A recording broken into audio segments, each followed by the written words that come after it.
A service of KIBMradio.com, the Internet's home for an all old-time radio.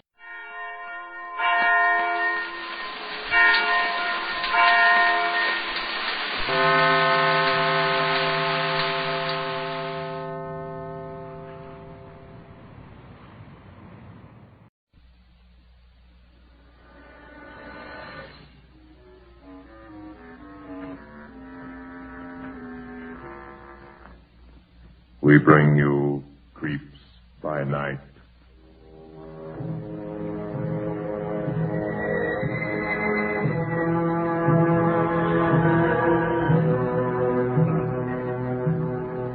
Tonight, once again, we introduce the man who has agreed to serve as your guide and companion on these sometimes terrifying pilgrimages into the world beyond the realm of human understanding. The man who, for reasons that cannot be presently explained, must keep his identity a secret.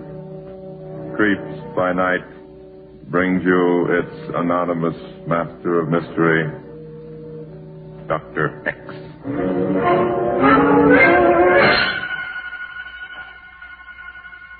Good evening.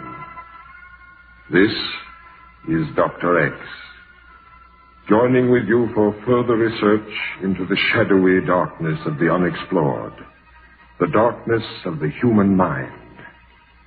I wish first, however, to thank you for your letters commenting on last week's broadcast, The Walking Dead. Many of you requested that I reveal my identity, and a few of you hazarded a guess as to who I am. In due time, perhaps, I will be able to step out from under my cloak of mystery. But for the present, I ask you to bear with me, since I shall have to be known only as Dr. X. Tonight I have a rare treat in store for you. Mr. Edmund Gwenn, the celebrated English actor, is our guest. The story I have chosen is drawn from the casebook of medical science and concerns itself with the often ghastly power of fear.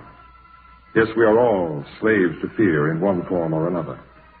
But the fear that forms the basis for our dramatization tonight is undoubtedly the most horrible of them all. It is the fear of...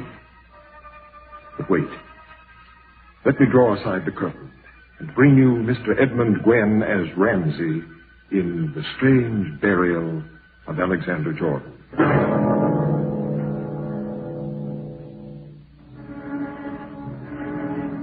For more than a century, the old Jordan house has stood on a gentle slope, mistress of the surrounding 400 acres of birch woods and pasture lands. And now, inevitably, death seems near to the last of the strong men who have always owned it. Aged, irascible Alexander Jordan. In his faded, musty bedroom, the shades are drawn against the hot morning sun. And in the half-darkness, his pale, hollow cheeks blend into the color of the pillowcase. He stirs as the door opens and his doctor enters. That you, Rutledge? Yes? Come in and sit down. Close the door. What's the trouble, Alex? Had one of my cataleptic fits last night. A bad one. I'm going to die pretty soon, Rutledge. Suppose you let me do the guessing. Don't interrupt. I'm not afraid to die, mind you. I've never told anyone this, but my greatest fear is that it won't be death, and they'll bury me alive. Oh, I think we can be pretty sure if it comes to that. Don't be so positive.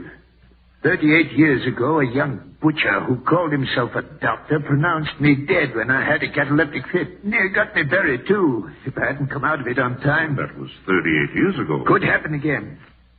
Rutledge, I don't care if I sound like an old fool.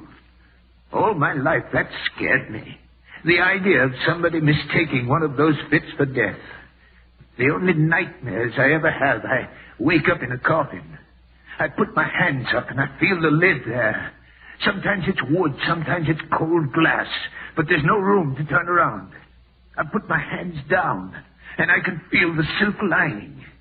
They have me dressed in a swallowtail. They have a stiff collar on me.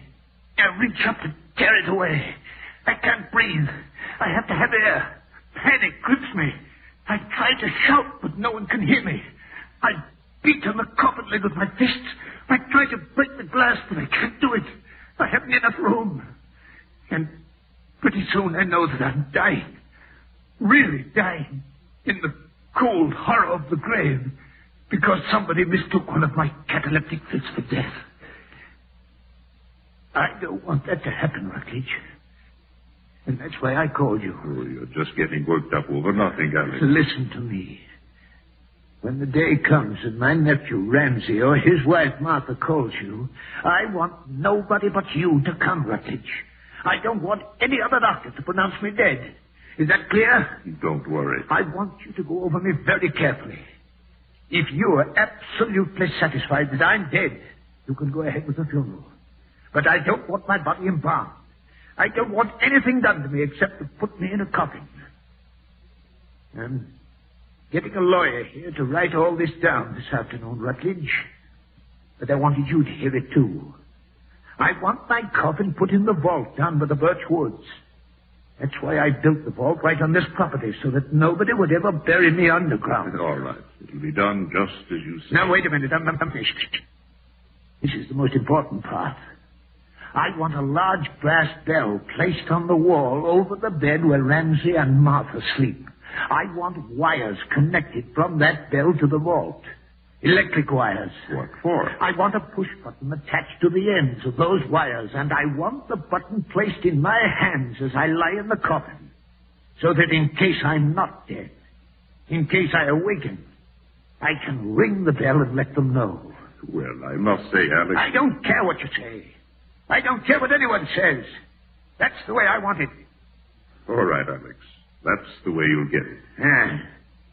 Make sure I do. Well, I've got to run over to the Pritchards. Nora's having another baby.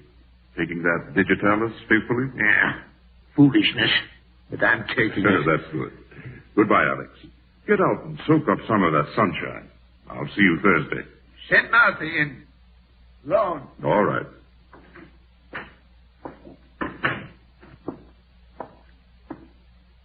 Just a minute there. Dr. Rutledge? Oh. Hello, Ramsey. I'd like to know why you came this morning, Doctor. I came because I was sent for. Why doesn't somebody tell me when the doctor's been sent for? Is my uncle all right? He's not dead, if that's what you want to know. Not quite yet. You see that he keeps on taking that prescription I left. He wants to see your wife. Alone. Martha? You heard me. Goodbye, Ramsey. I know the way out without your help. Goodbye, Dr. Rutledge.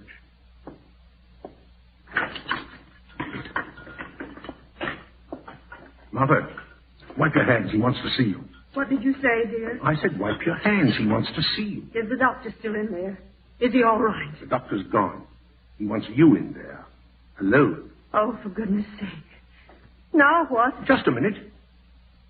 Why is he asking to see you alone? Why, Ramsey, how should I know? Something's up. Rutledge was in there a long time. Why wasn't I told he was sent for? Why, well, you were in the field this morning when he asked me to call the doctor. Next time you tell me when he sends for people. And listen, when you get in there, watch what you say. Why, Ramsey, I don't know what you mean. You know very well what I mean. Just listen. And don't babble. He mightn't like my ideas about what to do with this place after he's dead. Go on in there now. You've already wiped your hands 6 times. Yes, Ramsey, dear.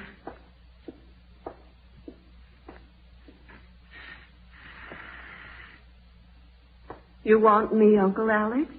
Yes, come in and shut the door, Martha. Yes, Uncle Alex. Was the coffee all right this morning? Yes, fine. Miss Ramsey. He's in the kitchen. Sit down, Martha. Yes, Uncle Alex. I want to talk to you, Martha.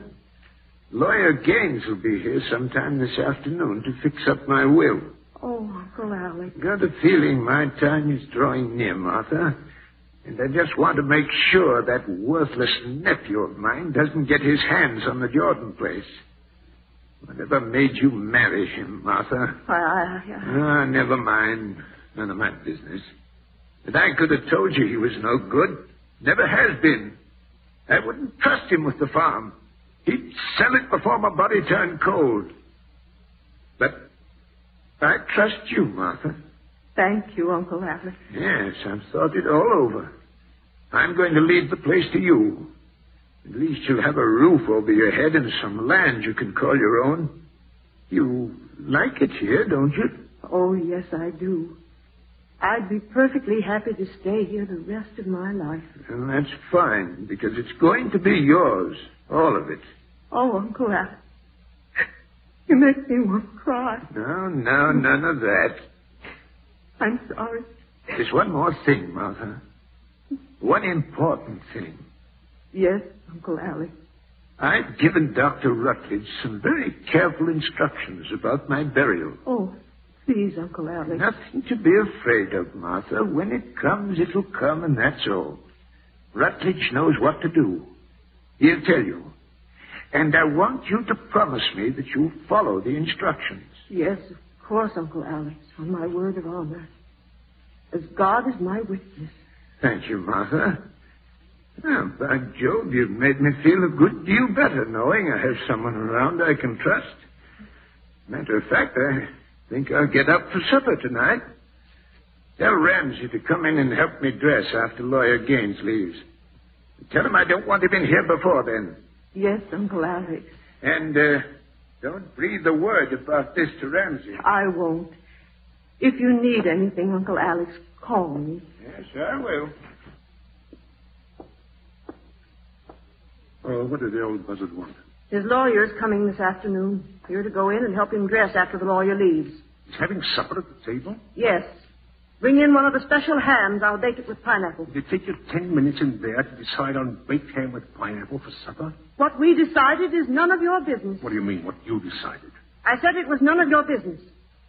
Better get out and feed the chickens. When did you start giving me orders? Oh, go on out of my kitchen. I've got work to do. What did you talk about in there? Ramsey, you're hurting my arm. I'll hurt more than that before I'm through. What's the lawyer coming for? Would you like me to tell him you haven't fed chickens yet? Something suddenly made you awfully cocky, it seems to me. Tell me what it is. Right now. Ramsey! Tell me, I said. Ramsey! Let go of her, Ramsey. Oh! I was only... Get out of the house before I lose my temper. Go on, kid. I'm doing. If this ever happens again, Martha, you let me know. Yes, Uncle Alex, but you shouldn't have gotten out of bed this way. Oh, don't worry about me, Martha. I'm all right.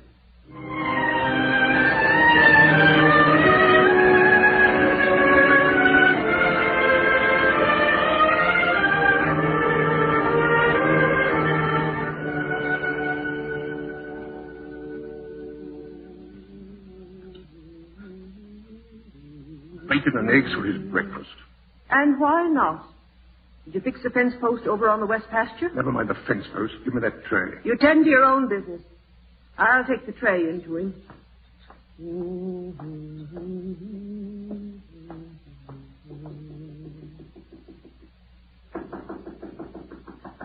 Your breakfast, Uncle Alec?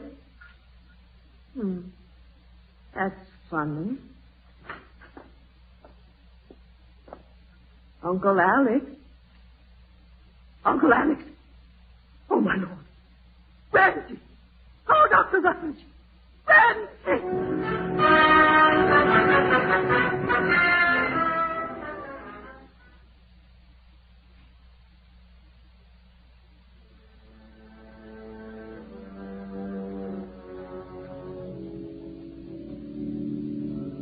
I am the resurrection and the life. He that believeth in me, though he were dead, yet shall he have everlasting life. And whosoever liveth and believeth in me shall never die.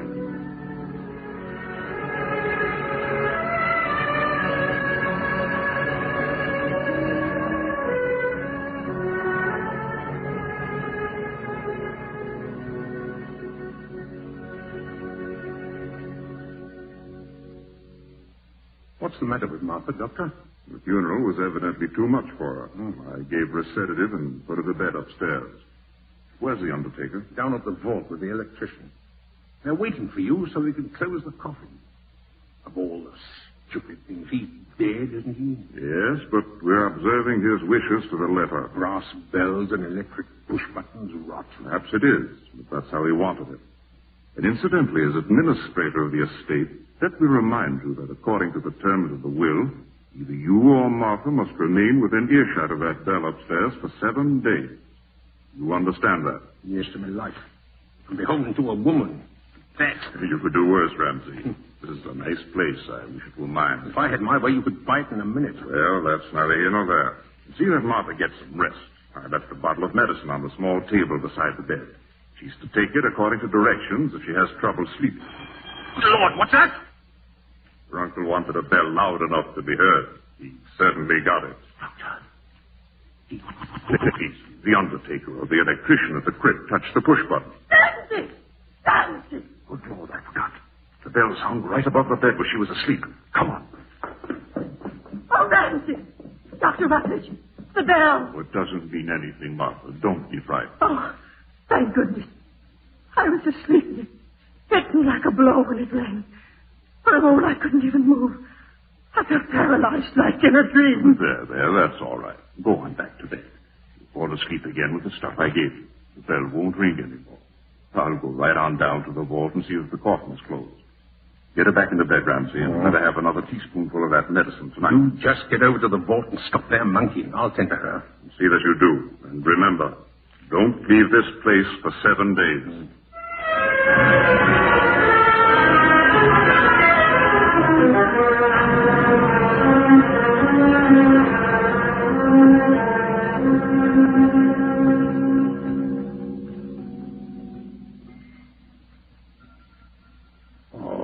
What's the use?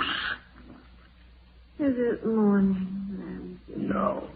Can't you go to sleep? No.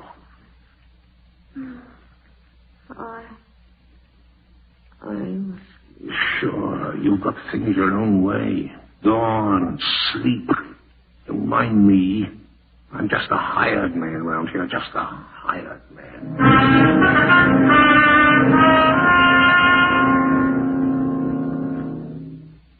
Can't you at least make a cup of coffee a man can drink? Slop, that's what it is. Filthy slop. I haven't been able to get into town and get anything fresh, Ramsey, and you know it. It's just that you're nervous and not sleeping. I'll drive into town. No, Ramsey. We've still got 5 days to go.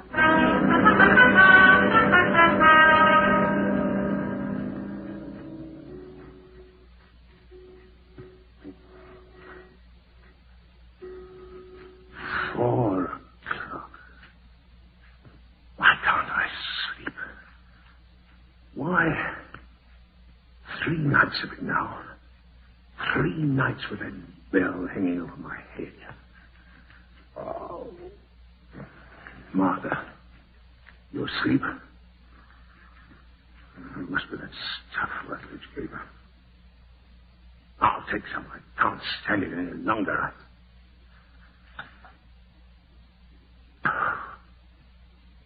Now, maybe I'll sleep.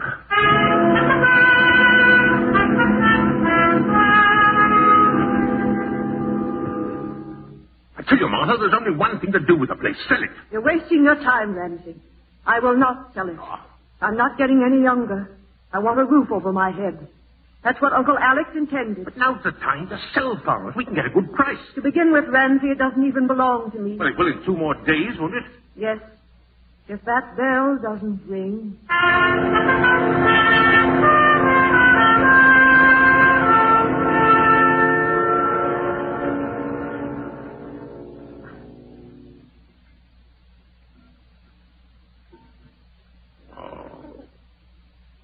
Oh, I've got to sleep tonight. It's the last night. Tomorrow, the place is ours. I'll take some of that medicine that worked before. I won't tell anything. I won't tell. Talking in her sleep. she's dreaming. Having a nightmare. Too much of this dope, maybe. Hey, Martha, wake up. Martha! She's dead to the world. The stuff Ruggles gave her must be powerful. That gives me an idea. Don't trust you, Anne. Yes, dear. You won't have to trust me much longer, you dried-up old fool. Let's have a look at the little bottle. I guess it's all right to turn the lamp on. She won't wake up. There. Now let's see what the label says.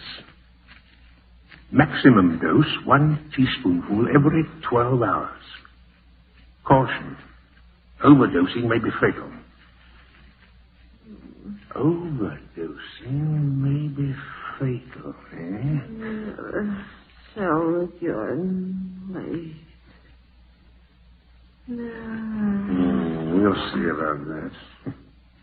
Maximum dose, 1 teaspoonful. I could put 3 in her coffee tomorrow morning. She'd never know the difference. That stale coffee's bitter as gall anyway, and that it fits everything. Yes, I'm her only relative. If she dies, I get the place. Oh, why didn't I think of this before? Why did I wait 6 days and nights with that bell hanging over my head? Why did I? Oh, good Lord! Am I dreaming? No, it can't be. It can't. Stop! Stop that ringing! Nancy! Nancy! The bell! I can hear it, you fool! Quick! Nancy! Stay where you are! I'll stop it! Nancy, what did you do? What do you think I did? The wires. You pulled out the wires. Get back into bed. Are you out of your mind? The key to the vault, where is it? What? The key. Uncle Alex must be You're lying. crazy. He rang the bell, didn't he? You were dreaming. Get back to bed. Give me that vault key, Randy. Give it to me. Now take it easy. Don't stand there telling me to take it easy. Uncle Alex may be fighting for breath, breathing against the coffin. Get the key. All right. I'll go down now. I'll go with you. Doesn't need 2 people. Just let me get into my clothes. I don't trust you, Randy. You've got no right to say a thing like that, Martha. What difference does it make to me whether Alex is alive or dead? I don't stand to gain anything. He left the Jordan place to you. Oh, now where did I put that key? Must be in this drawer. Hurry, Randy. I'm hurrying. There, here it is. You took something else out of that drawer, Randy. I did not. Just the key. What's the matter with you anyway? Where are my shoes? Under the bed. I'll be watching you from the window, Randy. If Uncle Alex is alive, yell to me. And I'll phone Dr. Rutledge.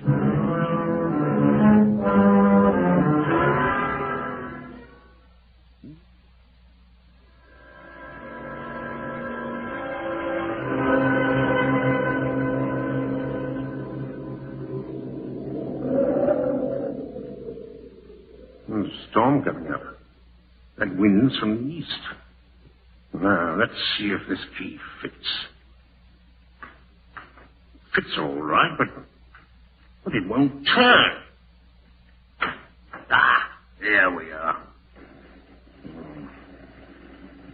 Now, where's that light switch? Here it is. Yeah, that's better. Oh, it's foul in here. Even smells dead.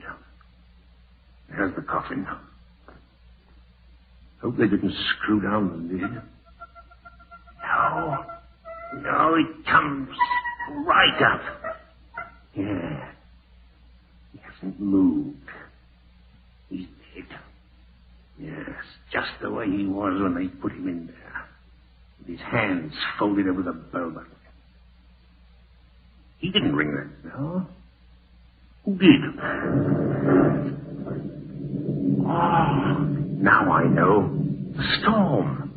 Lightning shorted the wire. Sure, that's what it was. It must have been. Still, I think I'd better make sure while I'm down here. Yes. Oh, Martha almost caught me taking this darning needle out of the drawer. Oh, I'll work it under his shirt and jab it through his heart. You're going to stay dead, Uncle Alex, no matter what happens. Sandy! Martha! You followed me. I told you I didn't trust you. What are you doing with that darning needle in your hand? Nothing. Get out of the way. Let me look at it. Dead. Stone dead. Who rang the bell? Well, how should I know? Maybe his ghost. You were about to do something with that needle. What? You really want to know? All right. I'll tell you. I was going to jab it through his black heart. I was going to make sure he was dead. And I'm still going to do it. Ramsey, you're out of your mind. Am I? We'll see. Keep away from that coffin. Shut up. I'll scream, Ramsey. The Prestons will hear me. No, you won't. Yes, I will. Help! Help! Oh, so that's how it is. Wait till I close this door. Now scream your lungs out. Ramsey, don't do anything you'll regret. Regret? Why waste this needle on old dead Alex? I might do much better using it on you. Jabbing into your heart. Ramsey! Why not? Then I get to own the place and sell it. Ramsey! Listen to me. I listened to you plenty these last few weeks. Ever since he made you the high and mighty boss. But now, it's my turn. Ramsey! They'll never find you down here. No, you'll dry up and rot, just like he's rotting in that coffin. Ramsey! No! Ramsey! Fainted before I could touch her. Wait a minute. That gives me an idea. There's a better way of doing it. Carry her up to the house, pour that medicine down her throat, give her an overdose. She'll be dead by morning, and no one can pin it on me. Oh, this is beautiful. Everything's working out fine. You're going to be rich, Ramsey. You're rich. Get the door open first, and then... Lord, the key's on the outside. And it's a snap lock. No! Oh, what am I going to do? I'm locked in here. I can't get out. The door's solid open. 6 inches thick. There are no windows. No air. Well, the push button's in his hands. I'll keep ringing it. Yes. Sooner or later, someone will hear it. Yeah, this should do it. The Prestons or the McCarters, they're bound to hear it and investigate. I'll keep ringing it all night. I'll...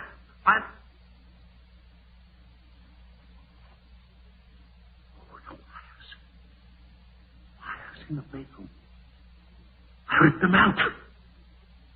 The bell won't ring. Look out! I'm trapped! I'm trapped in here! I'm trapped!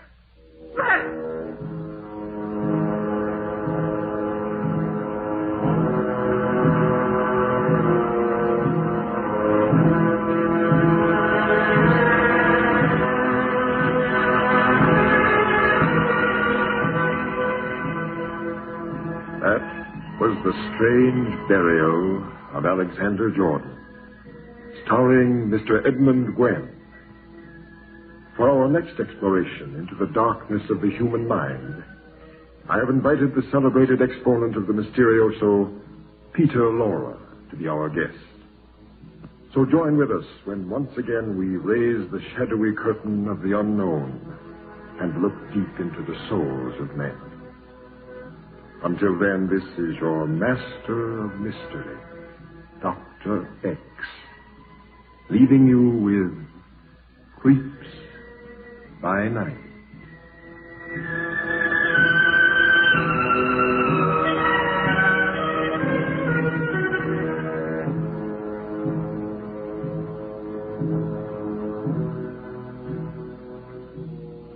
Creeps by Night is produced by Robert Maxwell. Original music composed by Paul Creston, conducted by Joseph Stopak. Supporting Mr. Gwen in tonight's presentation were Everett Sloan as Alexander Jordan, Abby Lewis as Martha, Gregory Morton as Dr. Rutledge, and Dr. X as himself. Edmund Gwen appeared to the courtesy of Metro-Goldwyn-Mayer, whose 20-year anniversary picture, The White Cliffs of Dover, is currently being released. George Gunn speaking. This is the Blue Network. Peace.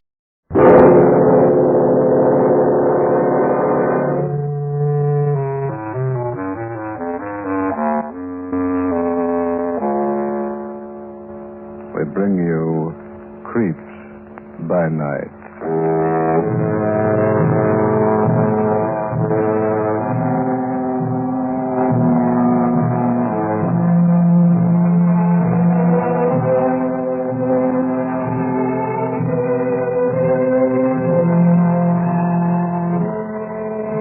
Network presents the international star of stage and screen, the master of mystery, Boris Karloff, in Creeps by Night.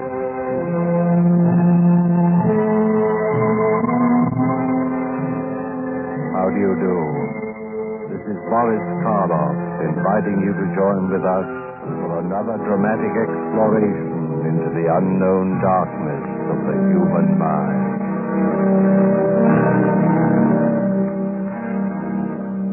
Our theme tonight is revenge.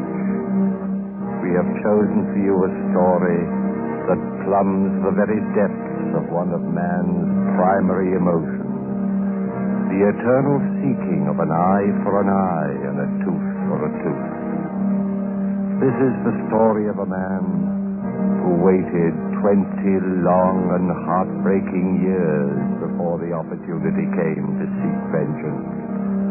But when it did, he stalked his prey with the cold and horrible stealth of a black panther.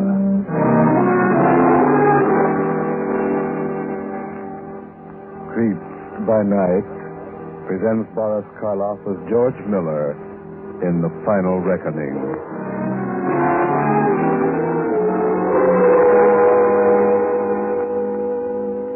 Our scene is the warden's office at the state penitentiary. A middle-aged man, his shoulders hunched and his hair prematurely gray, stands before the warden's desk, clothed in an ill-fitting prison-made suit. His face is yellowed with the pallor of long confinement, but his eyes, set deeply in dark-shadowed hollows, are bright and clear. Looking at him, the warden speaks. Well, I wish you'd reconsider, George. I don't like to see you walk out of here in your condition. I'll be all right, Warden. Don't be a fool. You've just gotten over a bad case of pneumonia. Why not spend an extra week or so in the hospital? Let Doc Reed put you back on your feet. My time is up at noon today, isn't it? Yes, but we're glad to. That's when I'm leaving. The moment that noon whistle blows. You're in no shape to travel. Look at you. You're still sick, man. Deathly sick. I've been sick for almost 20 years, Warden. Ever since those iron gates out there closed behind me. I've waited a lifetime for the cure, planned for it. Now I'm going to get it. Oh, you're just being stubborn, George. I don't understand it. You've been a model prisoner in every way. In the entire history of the penitentiary, only 3 men have had life sentences commuted, and you're one of them. And yet, in a matter that concerns your well-being, you act like an obstinate fool. Why? Because I've got something to do. Something very important. What's more important than your health? The thing I've got to do. Wait a minute. Are you going to do something that might land you back in here? Is that it? Don't worry, Warden. You know, come to think of it, George, there's something I've always wanted to ask you. Something personal. Go ahead. In all the years you've been here, why have you refused to see visitors or mail? Why did you completely cut yourself off from the outside world? Well, it all boils down to this. A man ages a lot in 20 years. His voice changes, and his way of talking. His features change. He becomes an entirely different person. Especially in a place like this. Just knowing that you're hemmed in by 4 walls, it does something to you. Something... Well, that's the answer. It's no answer at all. Yes, it is. I didn't want anyone to see me age, to see the changes that were coming over me. The way it is now, the George Miller who is walking out of here at 44 is nothing like the George Miller who was brought in at 25. They're two different people. No one outside this prison will ever recognize me. And is that what you want? That's exactly what I want. Why? You've got nothing to be ashamed of. You've paid your debt to society.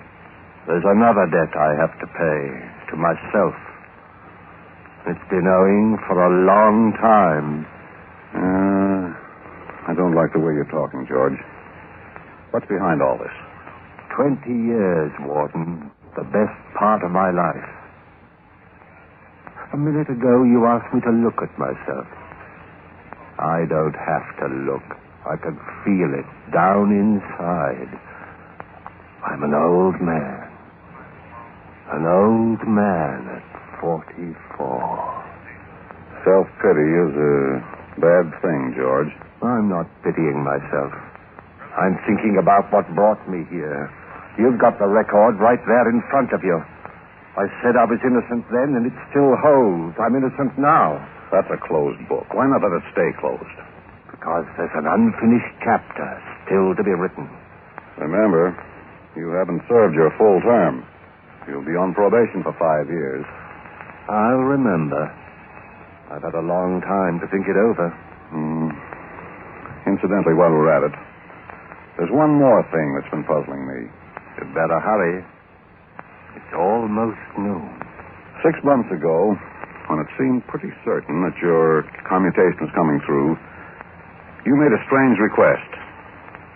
You asked to be relieved of the job of running the prison library, a job you'd held as far back as I can remember. And you asked me to assign you as an apprentice to the prison barber. I granted that request, but I wondered about it at the time. Would you care to tell me why you suddenly decided to become a barber? I thought it might be a good idea to learn a trade. That's not true, George. There's the noon whistle. That means I'm a free man, doesn't it? Yes. Goodbye, Warden. Take care of yourself. You haven't answered my question, George. You mean, why did I suddenly decide to become a barber? Yes. I told you. I wanted to learn a trade. And I told you that's not the truth. You're right, Warden. It isn't.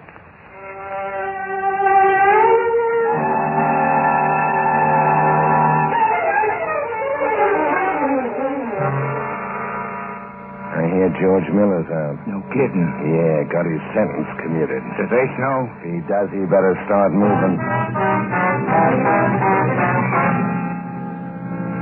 Charlie, this is Duke. I just got tipped off. George Miller's out. Wonder what Ace will do. You want to hear something, honey? George Miller's out. Boy, would I like to see Ace when he gets a nose. George Miller's out. George Miller's out. George Miller's out.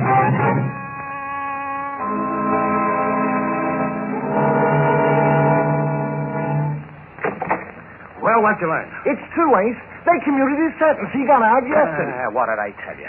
I spend $100,000 a year on smart lawyers, and where do I get my information? From a hophead. A barfly. But Ace... Oh, sure. I'm out of my mind. I don't know what I'm talking about. George Miller's dead. He died in prison 10 years ago, Well, that's what they told us. Who told you? Our sources of information. Your sources of information. Don't make me laugh. Now, look at it. I'll get out before I lose my temper. If you'd only Get out, I said. His sources of information. Here, get me a drink. Oh, Ace, honey, don't get yourself all upset. Shut up. Ace, Shut up and honey. stay out of this. None of your business. Is that a nice way to talk? Who is this George Miller? I said it's none of your business. What's that? Just a doorbell. I'll answer it. Wait a minute. Now what? Don't open that door till you find out who it is. Of all the... You heard me. Find out who it is first. Okay. Who is it? Who is it? No answer, Ace. Damn. Miller, trying to trick me. Ace, right as a sheet. Take it easy. Keep your voice down. Now listen to me. In case anything happens, he threatened me. I had to protect myself. Do you understand? Yeah, but... Ace, what are you doing with that gun? Never mind. You just follow orders. All right. Now open the door. Slowly. Ace, hurry. Open it, I said. Nobody here. What's that on the floor? Ooh! What is it? Rat! A dead rat!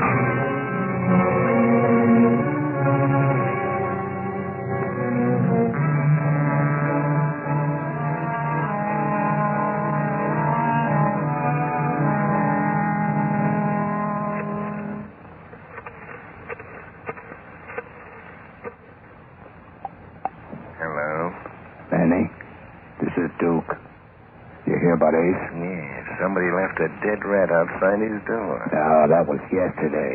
I mean today. What about today? You got another one? Yeah. It came in a box. In the mail. Holy smoke. Ace is ducking out of town. He's scared stiff. Where's he going? Up to his hideout in the mountains.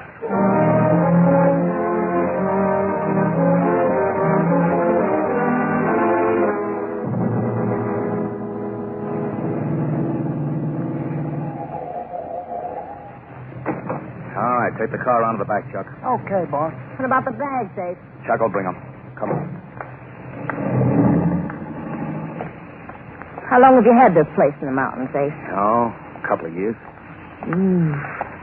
Sure is gloomy looking. Hell, what did you expect? A summer resort? All I want is a place to hole up. Lay low, the boys get Miller. Well, there should be a bell around here. Somebody in the house? Don't you ever get tired of asking questions, Vera? I told you on the way up there's a caretaker. The bell doesn't work. Well, if you ask me, this is all a lot of crazy... Nobody's asking you. Ace Dinelli running away from a stir bomb. Pipe down. Somebody's coming. Good evening, Mr. Dinelli. Oh, good evening. Everything all set? Yes, sir. The master bedroom is ready. We'll go right up. This is Miss Carroll. How do you do? Hello. You're not the same man was here last year, are you? No, sir. That was Edward, my cousin. He's been ill, and I've been substituting for him. My name is Walter. Okay. Bring up a couple of brandies. We'll be upstairs. Yes, sir. Sure hate to be holed up in a place like this for the rest of my life. Hell, just say the word and Chuck will drive you back into town. I'm just kidding, Ace, honey. Well, stop it. Right now, I'm not in a kidding mood. Okay. Now, there. What's wrong with this room? Well, it's very nice. Plenty of space, 4 closets, double exposures. What more do you want? Nothing, darling. Just a kiss. Now, wait a minute. Close the door. Since when were you bashful? Now, look, Vera. Get one thing straight. I came up here to play safe. There's a guy gunning for me. Until he's out of the way, I'm not taking any chances. Sure, I understand, honey. What I don't get is why you're so afraid of this George Miller, whoever he is. What did you do to him? Yeah. He thinks I set him up, put him behind bars. Did you?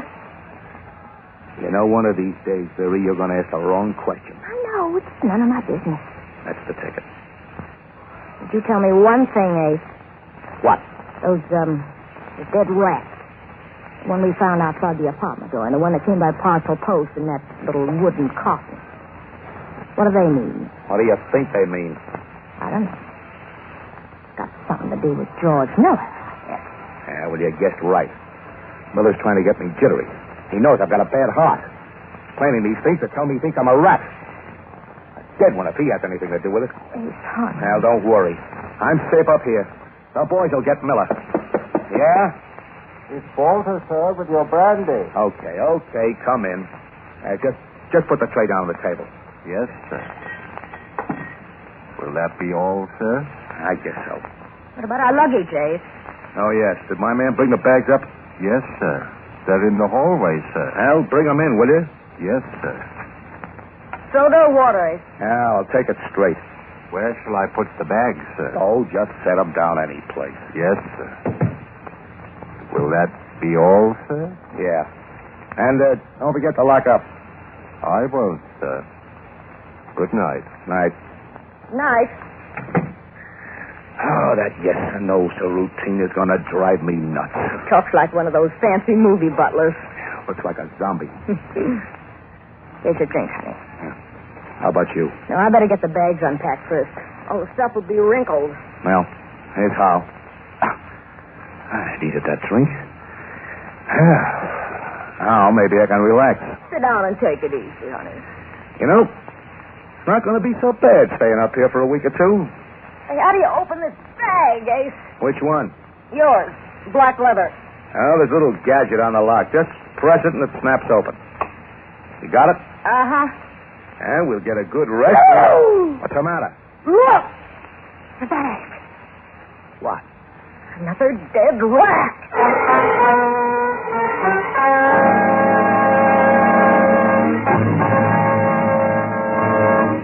Talk, Chuck. Talk, you double-dealing skunk, or I'll slit your skull. Ace, believe me, I didn't do it. Honest, I didn't. Talk, I said. Spell it. I ain't got nothing to spell. Now, listen, Chuck. I know your kind.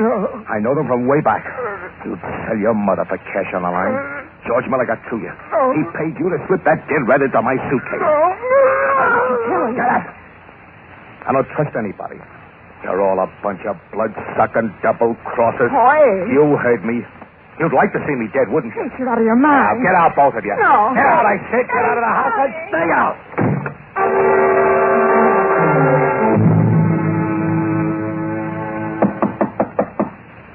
Yeah, who is it?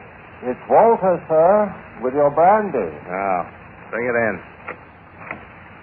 This is the last bottle, sir. Yeah, put it down. Yes, sir.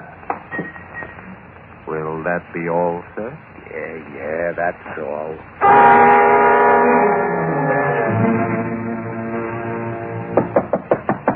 Who is it? It's Walter, sir. Come in. I thought perhaps you'd like something to eat, sir. It's been 3 days since you've taken any solid food. Yeah, 3 days. I brought an omelet and some toast. Oh, thanks. Thanks, Walt. Quite all right, sir. Hey, wait a minute. Yes, sir? You were pretty nice to me, Waller. Thank you, sir. Yeah, pretty nice. And I'm the kind of a guy who don't forget. I don't forget if a guy's nice to me. And I don't forget if he stabs me in the back. Neither do I, sir.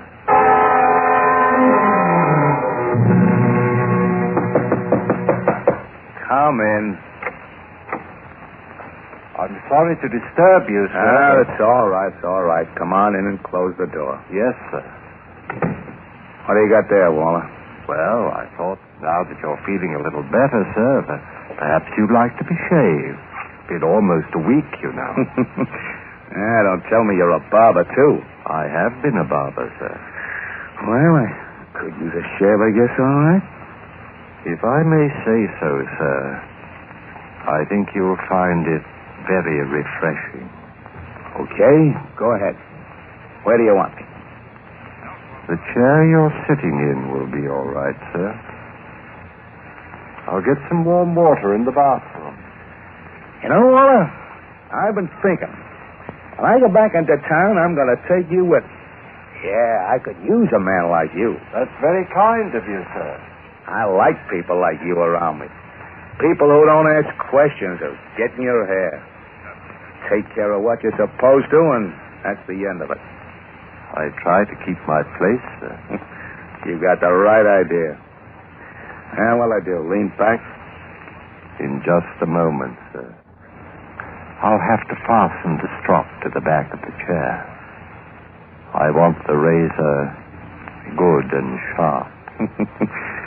You'll need it sharp for this deal. Yes, sir. You must have been wondering about me these last few days, Waller.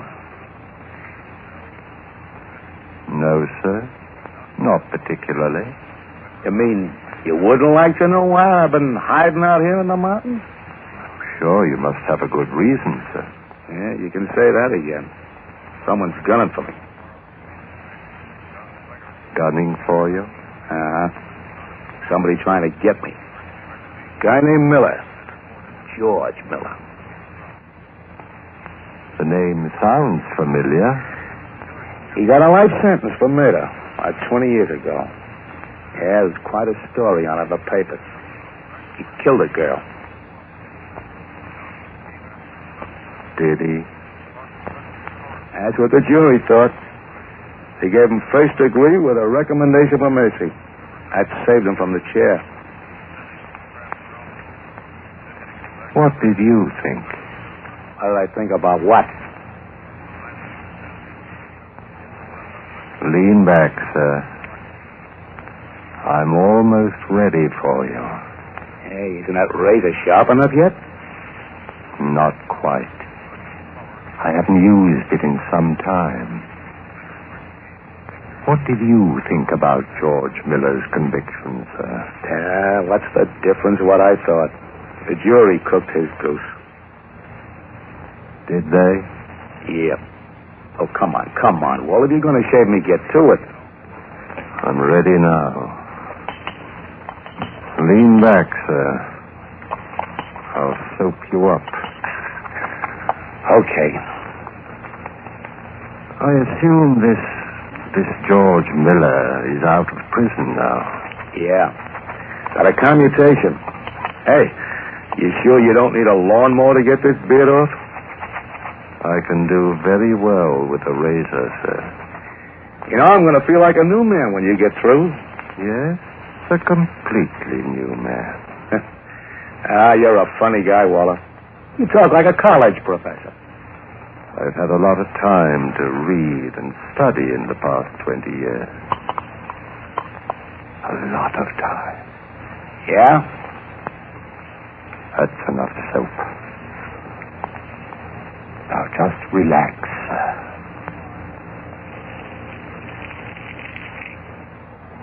Does the razor pull? Nope. Feels all right. That's fine. Nothing like a good, sharp razor. Yeah. Now don't move. It's rather difficult shaving you in this chair. If you move, I may cut your throat. That's not funny. It wasn't meant to be funny, Ace. What did you say? Sit back, Ace. One slip and you're finished. You're a dead rat. George Miller. That's right. It's been a long time, hasn't it, Ace? George, you wouldn't kill me in cold blood, would you? This isn't cold blood, Ace. This is hot blood, heated for 20 years. That's how long I've waited. Feel how sharp the razor is. No, George. Be careful. Doesn't take much to slit a throat from ear to ear. You know that. George, I'll give you anything you want. Name your price. You couldn't meet it. Only one thing can pay for those 20 years. George, I've got a bad heart, you know. Yes, so I've heard. All I'm asking for is a break. Did you give me a break when you framed me and set me up for life? I figured you beat the rap. I never thought they'd convict you. Then you admit framing me. Yeah, but I never figured you admit that you killed the McGuire girl because she knew too much, because you wanted her out of the way. Yeah, but that's nothing. It's more than enough. Now feel the razor on your throat. Cutting. No, George. No. Cutting deeper. Down. Deeper.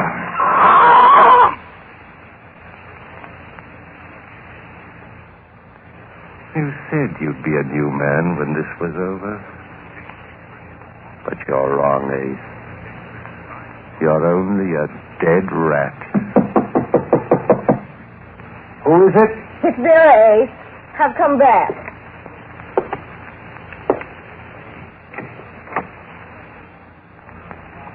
Come in, Miss Carroll.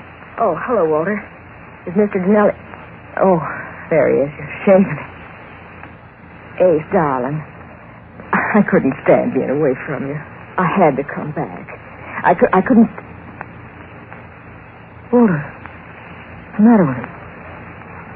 Is he asleep or something? I'm afraid not, Miss Carroll. Why is he slumped in the chair? Why are his eyes staring that way? Why doesn't he move? He can't move. He's dead. Oh, no. Walter. Yes, he's dead. And my name isn't Walter, Miss Carroll. My name is George Miller. George Miller. George Miller. Yes. Then you killed him? No, Miss Carroll, I did not kill him. You don't see any blood, do you? But he's dead. You said he was dead. Yes. I'm afraid I played rather a gruesome joke on him. You see, I was shaving him with a very sharp razor. After I told him who I was, I held the back of the blade, the dull side, against his throat. As you know, he had a bad heart. Unfortunately, it couldn't stand the strain. You murdered him. You got the chair for this. You're wrong, Miss Carroll, quite wrong. Ace Janelli died of a heart attack. That's what a medical autopsy will show. But you caused it. You brought it on. That would be very difficult to prove. I figured this out so carefully, Miss Carroll. I paid with 20 years of my life for a murder I did not commit. And now there's nothing the law can do to me for one that I did commit.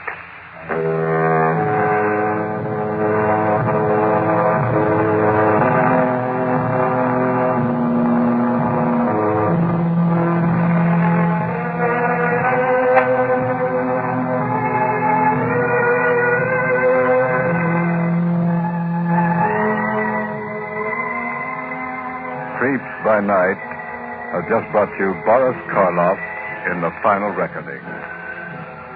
Be with us again next Tuesday night at the same time over most of these stations when Mr. Karloff will present another weird mystery of the mind, The Hunt.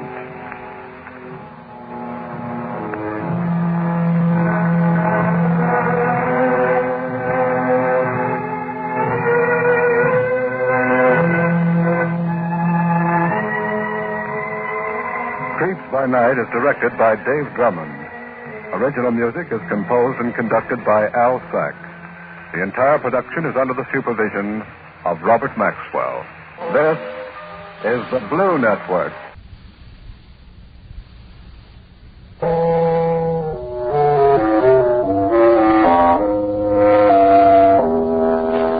We bring you Creeps by Night.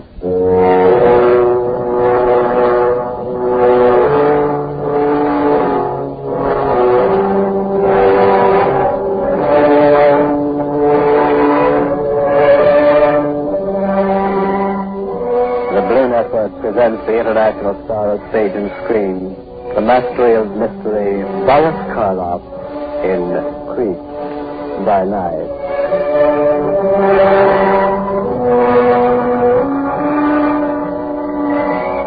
How do you do?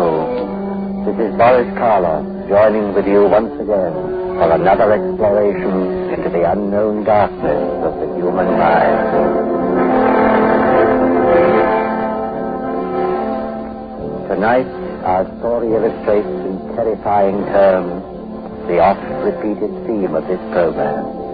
There is no mystery greater than the mystery of the mind. It is for you to decide whether these weird and ghastly happenings were a figment of man's imagination or a tragic reality beyond man's understanding. Creeps by Night presents Boris Karloff as Loomis Horton in The Hunt.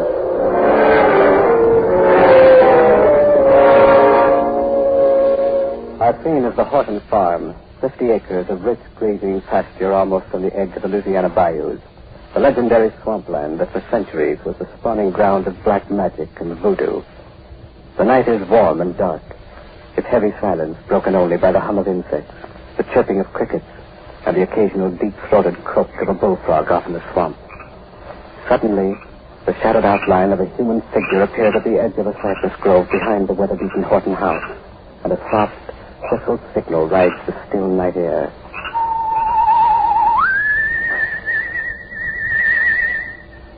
For a long moment, there is no response.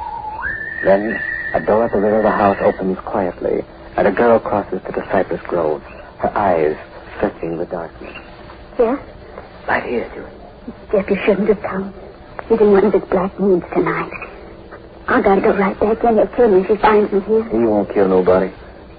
I'm getting fed up with him ruining your life, Julie. Got a mind to tell him a thing or two. It won't do any good, Jeff. What rights he got keeping you from getting some fun out of living? That's what I want to know. He's my brother. That don't give him no right to pin you up. You ain't one of his stinking sheep. Jeff, please not so loud. He'll hear you. I don't much care if he does. Please, Jeff. I'll be the one to suffer. Oh, I'm sorry, Julie. It makes me mad clean through when I think of him treating you the way he does. I want to marry you, Julie, and take you away from here. There's stories going around the village. What do you mean, Jeff? I don't like to say it, Julie, but folks are talking about your brother Loomis. Talking? I don't understand. Well, Bud Peevely and Bill Mason come through here night before last hunting coon. Said they saw Loomis out in the east pasture, digging a grave. A grave? Yeah. He's burying something. You know what it was, Julie? Got any idea? No. I don't, Jeff. But what? Oh, I shouldn't be telling you this, Jeff. It won't go no further, Julie. Promise. Hope to die. Well, I heard Loomis talking with the hired man. I heard him say something comes out of the swamp at night. Out of the swamp? Yes. They don't know what it is. But come dark, Loomis hardly never goes without his shotgun. Sound like voodoo to me, Julie. I gotta take you away from here. It ain't healthy. Oh, you can't, Jeff. Not till I'm 18. Not for 2 months yet. How am I going to sit around for 2 months thinking about you shut up in a house with that crazy man? You got no right to say that, Jeff. I got every right. Digging graves at night. Burying Lord knows what and talking about things coming out of the swamp. I ought to say something to him about all this. You can say it right now. Oh. Evening, Mr. Horton. Get back into the house, Julie. Hold on a minute, Mr. Horton. Get into the house. I'm going, Loomis. Bye, Jeff. Julie, wait. Let her go. You got no right treating her like you do. I got a right to do as I please. She's my sister and she's underage. Now get off my land and don't come back. If I catch you here again, I'll horsewhip you. I don't scare easy, Mr. Horton. No? Perhaps I got something in the house that may change your mind. I'll give you 5 minutes to get off my land. I'll leave when I'm good and ready, and not before. I'm going back indoors for a shotgun. And if you're still here when I come out again, you'll get a load of buckshot. Remember that.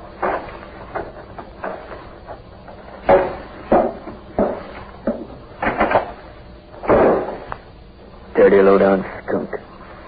Just let me catch him once off his own land. Just once. I'll beat his ugly head off.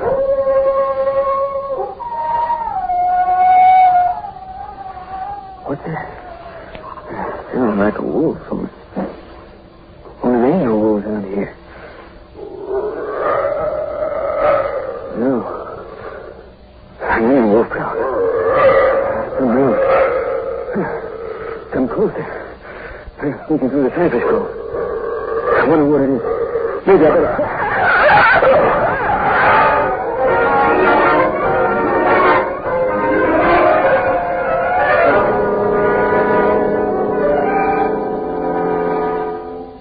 I'm afraid there's not much I can tell you, Professor Taylor, except that it happened 5 weeks ago. State police moved in on the case right after the boy's body was found. Frankly, we didn't get very far. It's still an unsolved mystery.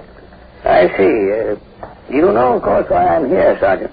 Well, all I know is we had a letter from the state university saying you were coming down to do some research on the case. Yes, exactly. Now, as I understand it, Sergeant, the boy's throat was considerably lacerated. Worse than that. There wasn't any throat left. You're convinced it was an animal? Well, what else could it be? No human could let the throat open like that. Were there any tracks? No, the ground was pretty hard. And what stopped us cold was our bloodhound couldn't pick up a trace of scent. No animal scent anyhow. How about human? Well, only the Hortons and the hired man, Andrew. They don't count. Thing happened on Horton land, so naturally you'd expect it. Yes, of course. Tell me, this Horton you mentioned. Loomis Horton, his name is. Does he keep a dog? A savage dog? No, we won't allow one on the place.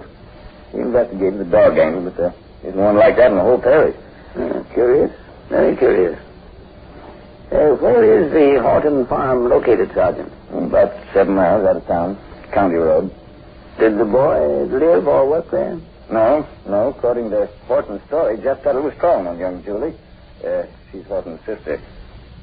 Jeff left about 9:30, and a few minutes later, Horton heard him screaming for help. Horton ran out the back of the house, found Jeff at the edge of a cypress grove. Stone dead. Mm-hmm. I'd like a little talk with this Horton, Sergeant. No, I don't know. He's a queer duck. Doesn't take much to strangers. And doesn't take much to anybody, as a matter of fact. Really? No, he puts in most of his time looking after his farm and his sheep. Keeps one hired man. Between the two of them, they manage pretty well. Then there's his young sister, the girl Jeff Tuttle was calling on. He doesn't let her out of his sight. Keeps pretty much cooped up in the house. Nice-looking girl, too. Mm-hmm. Would it be possible to drive out to the Horton farm tonight, Sergeant? Let's see, 10 minutes to 8. It'll be dark by the time we get there. Well, you're not afraid of the dark, are you? I'm not afraid of anything I can see. Let's go.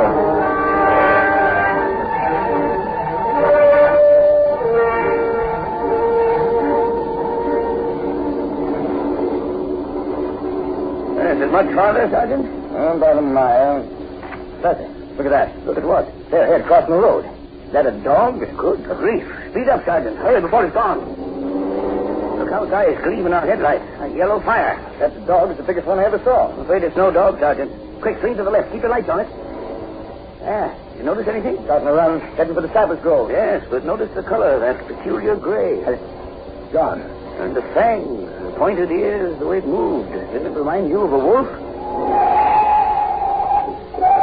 Let's go after it. No. Wait, Sergeant. No use. Not in this darkness. We never find it in that thick grove. Guess you're right. You really think it was a wolf? I said it reminded me of one. Well, we don't have wolves in this section, Professor. Yes, I know. Sergeant, I think it's time I told you the kind of research I intend doing. Do you know what lycanthropy is? No, can't say I do. Well, it's a form of madness, a disease of the mind. Those who are afflicted with it imagine they've turned into wild animals. They develop a taste for blood and often commit violence when the spasm seizes them. Once the seizure is over, they return to normalcy with no knowledge of what occurred. Sounds pretty horrible. Yes, it is horrible. You understand there's no physical change except the deepening of the voice, as far as we know. Well, it is, as far as you know. Well, some authorities believe the disease may be so deeply rooted in certain human beings that when the spasm seizes them, their actual physical appearance is altered. They take on the form as well as the habits of wild beasts. They're called werewolves, men who turn into wolves. Well, what's the matter, Sergeant? Why did you jump? It just kind of hit me. Bloodhounds not finding any animal scent, and that gray thing, we just saw running across the road. And we mustn't leap to conclusions, Sergeant. No true werewolf has ever been found, although there are many alleged eyewitness accounts claiming that such creatures have been seen, particularly in the Balkan countries of Europe. Thus far, though, we have no positive scientific proof that werewolves really exist. Hope they don't. So do I, Sergeant. I devoutly hope so. That's the case of this young man whose throat was torn out presents some aspects I'd like to investigate. I'm beginning to see what you're thinking about. I suggest we drive on to the Horton farm, Sergeant.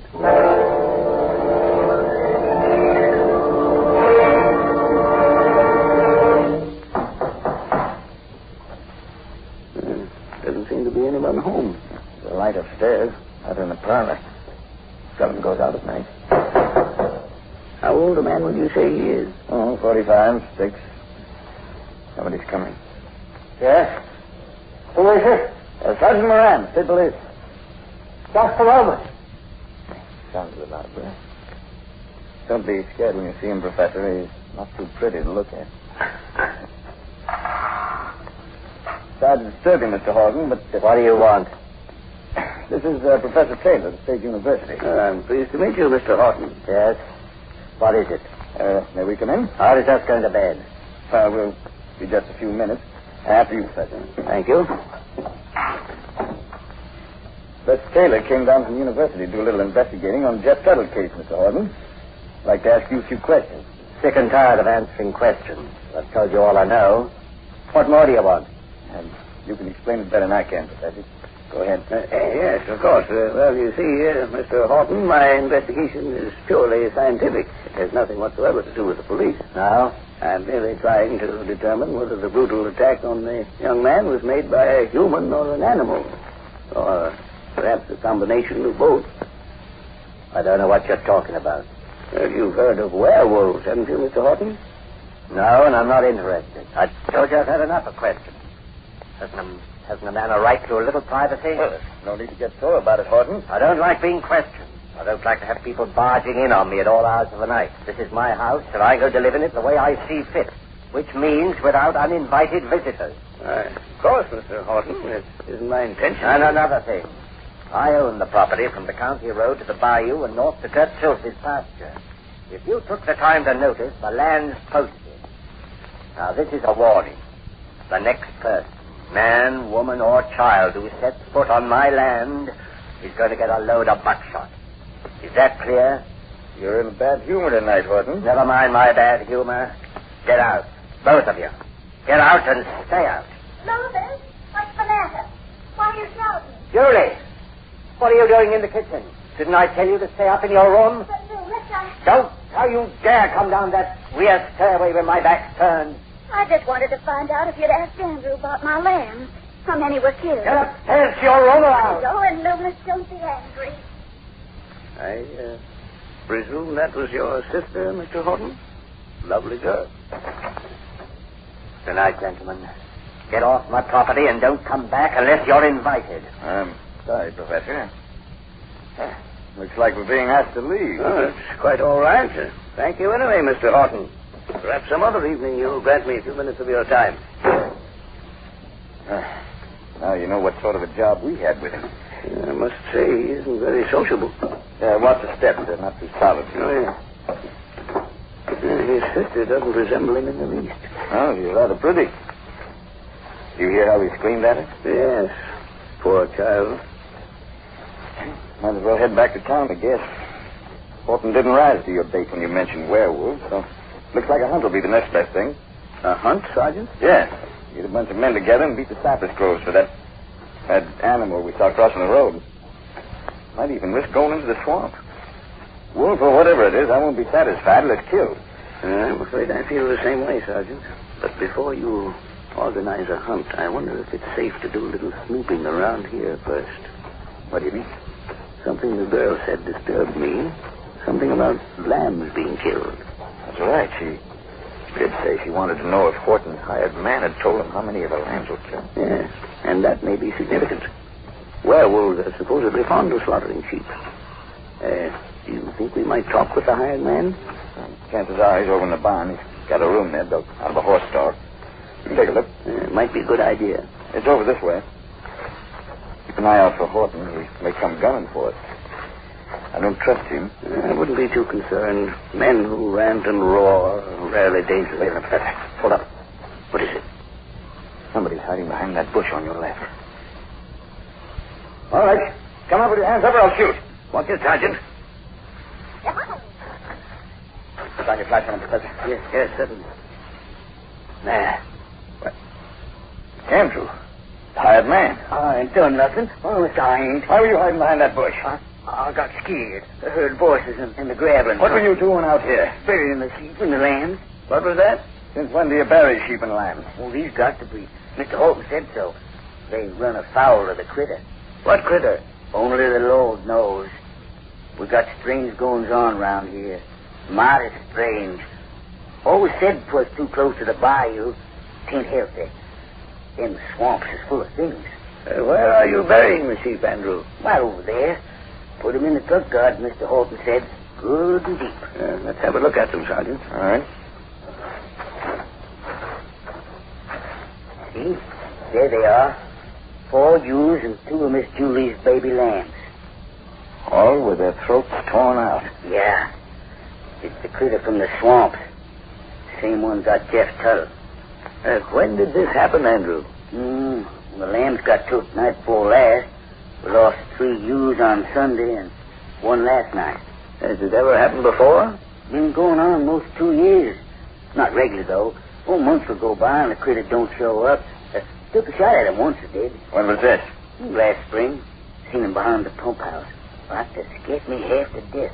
The way his eyes glowed like the swamp fire. Wasn't time to draw no bead. Missed him, I guess.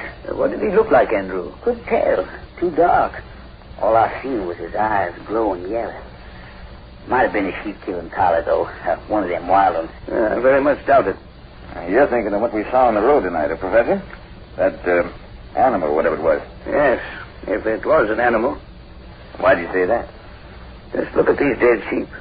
See where I'm flashing my light? Their back legs there. An ordinary animal would have nipped their legs and torn at their rumps. There's not a mark on them, except at their throats. Somebody's coming, gravel crunching. Must be Horton. Back behind the bush, Professor. We don't want him to catch us here. Don't say anything, Andrew. Keep low. Here he comes.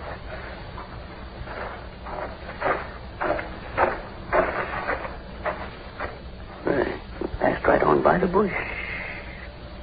How long is it going to take you to get those carcasses buried? All night? It ain't too easy in the dark. Do better with a lantern. I told you, no light. Hand me the other spade. I'll help you. Start shoveling. Kind of like it seems to be putting good meat underground. How many times must I tell you it isn't good meat? Poison. Don't look poison. I say it is. And I'm warning you. Shut your mouth about it. You hear that, Sergeant? Yes. I'm going to try to sneak back to the house and talk to the girl. You better come with me. All right. Keep down and follow the path, but stay off the gravel. I've got a hunch we're going to uncover something tonight. Yes. Perhaps more than we realize.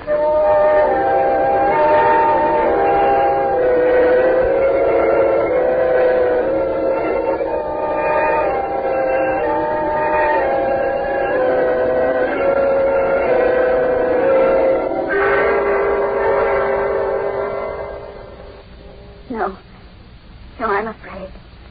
If I say anything, he'll kill me.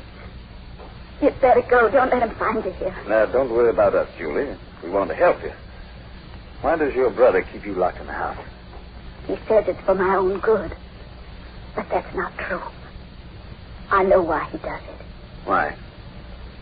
There's something going on. Something he doesn't want me to see. Something that isn't human. What do you mean, Miss Horton? I can't explain it, but I'm sure he murdered Jeff. I'm sure of it. There. Now, what makes you so sure, Julie? That night. The night Jeff was killed. Yes, go on. He sent me into the house. He was out there alone with Jeff. It was dark. Pitch dark. Go ahead, Julie. I heard their voices. My brother was shouting at Jeff. He said he'd kill him if he didn't get off the property. I think we'd better get her out of here, Sergeant. No, I can't go. I can't. Why not, Julie? He'll follow me. He'll do to me what he did to Jeff. Sergeant, someone's coming. I hear footsteps from the front porch. All right, quick, get her out the back way. Take her to the car and wait for me there. You know where it's parked. The county road right at the entrance to the farm. Yes. Well, come, my dear. No, I'm afraid. There's nothing to be afraid of. Everything's going to be all right. Julie, where are you? She's gone, Horton. What are you doing here? I want to talk to you. Where's my sister? What have you done with her? I told you she's gone. Where is she? Answer me. Where is she? You don't have to worry. She's safe. Safe? Safe? Tell me where she is. Horton, take it easy. She's with Professor Taylor. We're going to take her away from here. You're going to take her away. You're going to take her away. Over my dead body. Don't be a fool, Horton. Put that face down. Put it. Julie!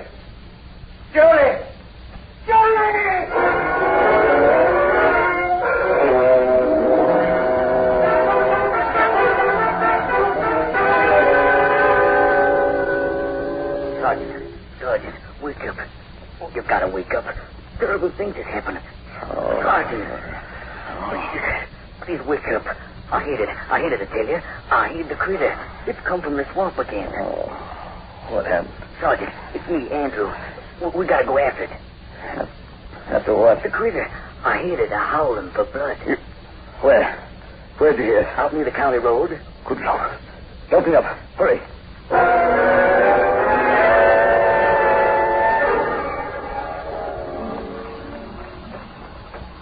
Are you sure Horton came this way, Andrew? Yep. I seen him running crazy like. Then I heard the howling, like a wolf howl it was. Only worse. Never heard nothing scared me so. Froze my blood. How much further we have to go? Gate's up ahead. Road's just beyond there. Here, you take the flashlight. I'll handle the gun. Keep looking sharp. Don't worry. There's the gate. It's open. Bring your light. Yeah. Wait. Hold it. Lord, the mercy. What? It's Professor Taylor. Lying in the road and Horton bending over. He's all covered with blood. Horton! Horton, get away from him! Get away or I'll let you have it. No! You got him. Professor, are you all right? Yes, I'm all right. Horton. He's dead. You're bleeding, Professor. Better get your doctor. No, wait. Across the road, in the bushes, near that cypress grove. What? Is it? It's the swamp critter. Shoot, Sergeant. Shoot into the brush. Don't let it get away. I think I got it. Good. Come on, Andrew. We'll take a look. Coming.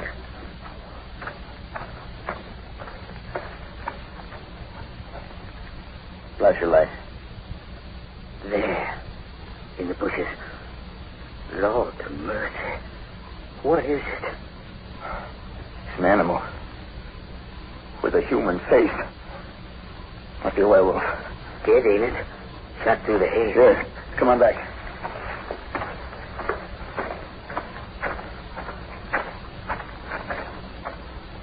You were right, Professor. Looks like a werewolf. That's what it is. It attacked me. Horton fought it off. What? You mean he had nothing to do with it? No, but he knew all the time. He'd known for years. What did he know? The werewolf was his sister, Julie.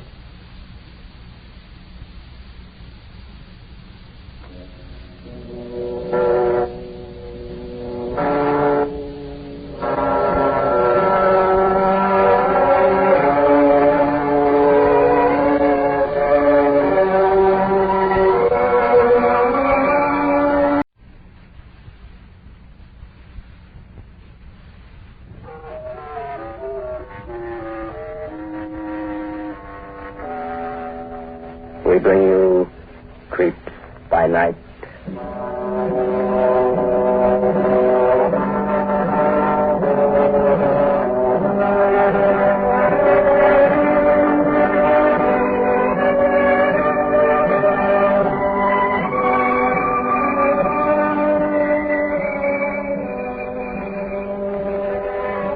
The Blue Network presents the 13th in a series of dramatic explorations into the vast and unknown darkness of the human mind.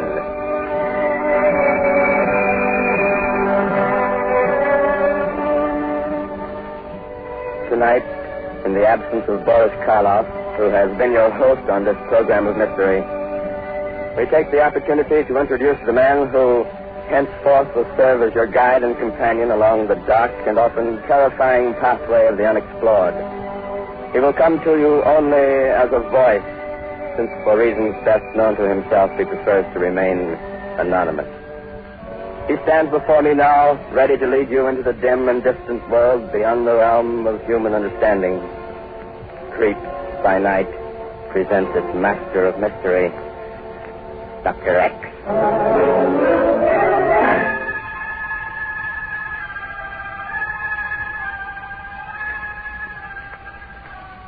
Good evening. I have been asked to serve as your master of mystery on these weekly pilgrimages into the unknown, to choose for you stories that peer deep into the tortured souls of men and draw aside the shadowy curtain of the mind. For the time being, I shall have to be known only as Dr. X. My identity cloaked in the very darkness of which we speak. Perhaps some of you will recognize my voice. If you do, I pledge you to secrecy. It will be my duty on this program to select for you stories that have been drawn from the mystery of life itself. From time to time, I will invite leading actors, men like Peter Lorre, Bela Lugosi, Edmund Gwenn, Basil Rathbone, and others, to participate in our dramatic explorations. But enough of talk. Join with me now as we see unfolded before us the weird chronicle of the walking dead.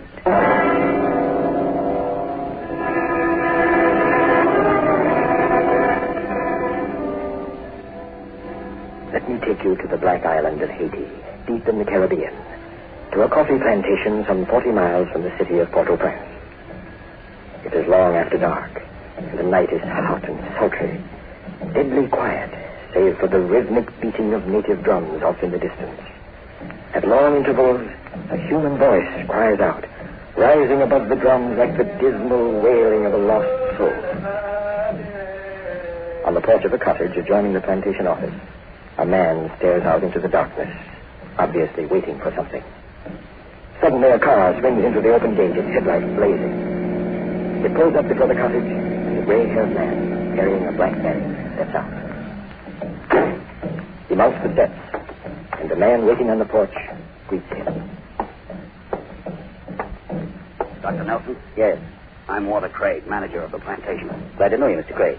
Sorry about being so late, but your call to the public health office somehow got lost in the shuffle.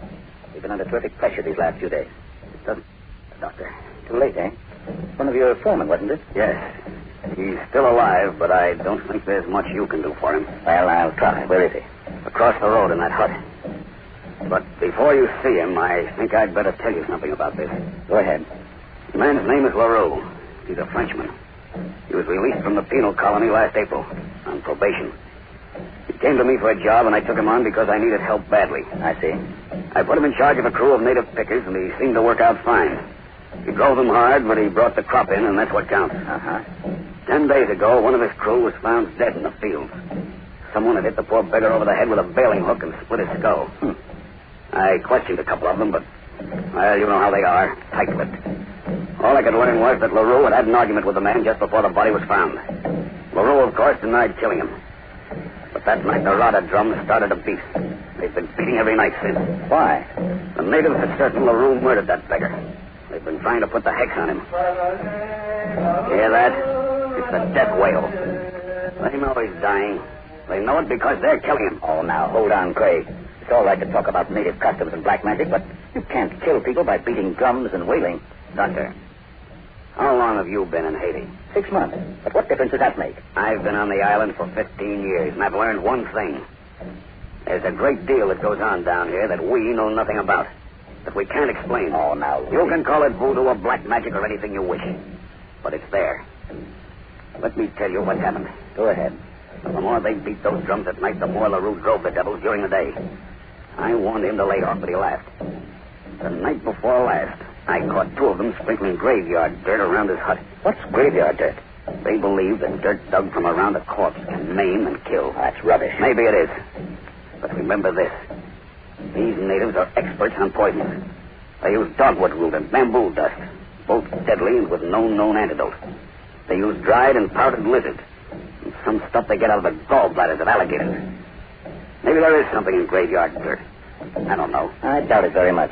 Well, at any rate, after I caught those 2, I told LaRue he'd better get off the island if he knew it was good for him. He said he'd think it over. But they didn't give him a chance. This morning he couldn't get out of bed. His legs were paralyzed. I watched him all day, and the paralysis kept creeping up his body. He can scarcely breathe now, and he can't talk. All he does is mumble. That's strange. Let's get a look at him. I'd better tell Miss Carlyle you're here. She'll probably want to come along.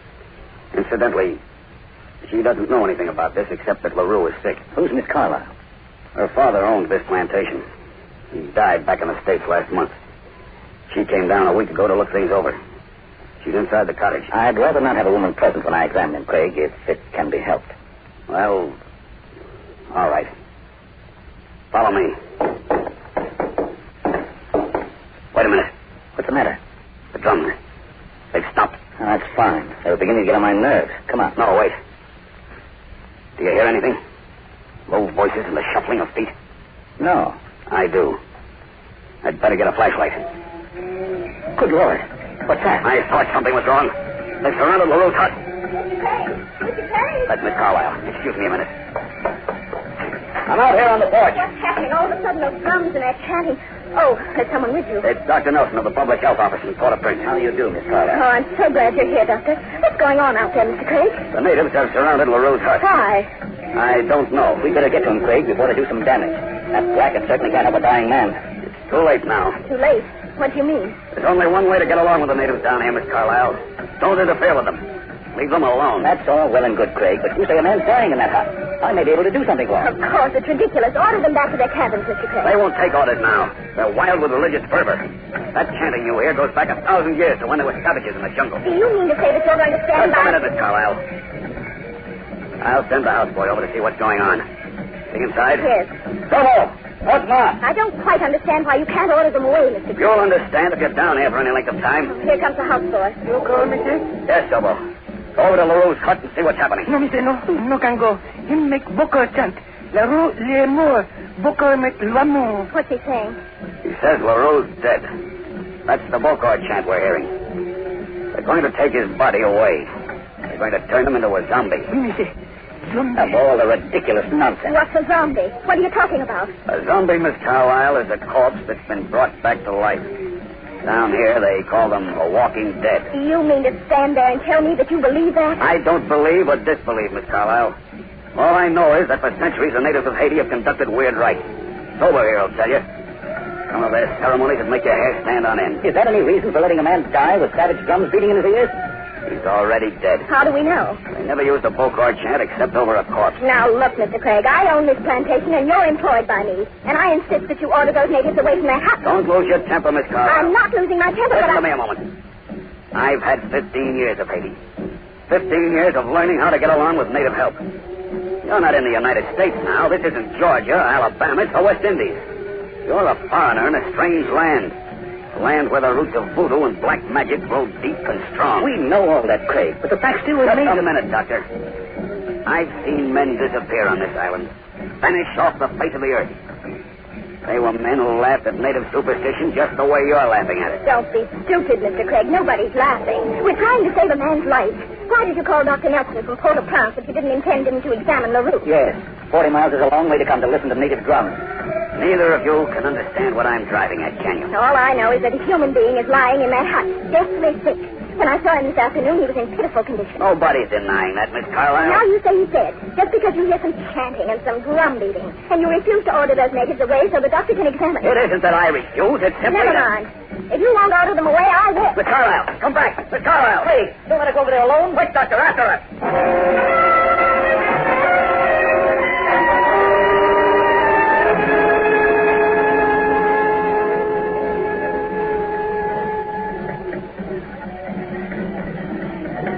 We'll never find her this way, Craig. We'd better go back to the house and phone for help. We've got to find her. I don't trust those devils tonight. I never saw anything like it. She ran across the road toward the hut, and before we could get to her, they swallowed her up like an avenging cloud. And then they were gone. That's how they work. Did they take LaRue's body with them? Yes. Come on. We'll take a chance and bust in on their ceremony. I may be able to keep them in check. Are you sure it's safe? I'm not sure about anything. Keep that flashlight off. I don't want them to know we're coming. Let's go. You know, it's always been a mystery to me why the authorities haven't stepped in to control these natives. They've tried, but it doesn't work. This stuff is a religion with them. That's no excuse for killing and kidnapping. They only kill when someone has done them harm. LaRue had it coming to him. What about Miss Carlyle? She tried to interfere in one of their sacred ceremonies. Hold up a minute. Huh? I can see the light of their torches. Where? Over behind their shack. See them flickering? Oh, yes, I see them now. Listen to the devil. It's enough to make your blood run cold. That poor girl, if she's alive, must be out of her mind. Let's get a little closer. And keep your eyes open. They move like ghosts in the darkness. You can't hear them until they're on top of you. I certainly never expected to be stalking natives when I joined the public health service, I'll tell you that. Let's go. We'll sneak up behind the shack and see what they're doing. All right. Incidentally, Craig, how many of them do you think there are? About 200. Good Lord. Under ordinary circumstances, they're quiet and peaceful. Oh, I should have known better than to keep LaRue on the plantation. All this is his doing. Well, it's too late now to blame anyone. Over this way, Doctor. Crouch down. There. You can see him now. Hold up. They're all kneeling in a circle, except the one in the middle. Who's he? The Bokor, I guess. The head man. Oh, they stopped chanting. Now what? I don't know. Anything can happen. Don't move. It's a new chant. He's asking me questions and I'm answering. I've heard that before. I don't like the sound of it. Look, Doctor, you stay here. I'm going to walk right into that circle. You better be careful, Craig. That automatic isn't going to be much help against 200 maniacs. They'll have to tear you to pieces. I doubt it. Anyway, it's worth a chance. But wait, I better go with you. No, this isn't your affair. It's mine.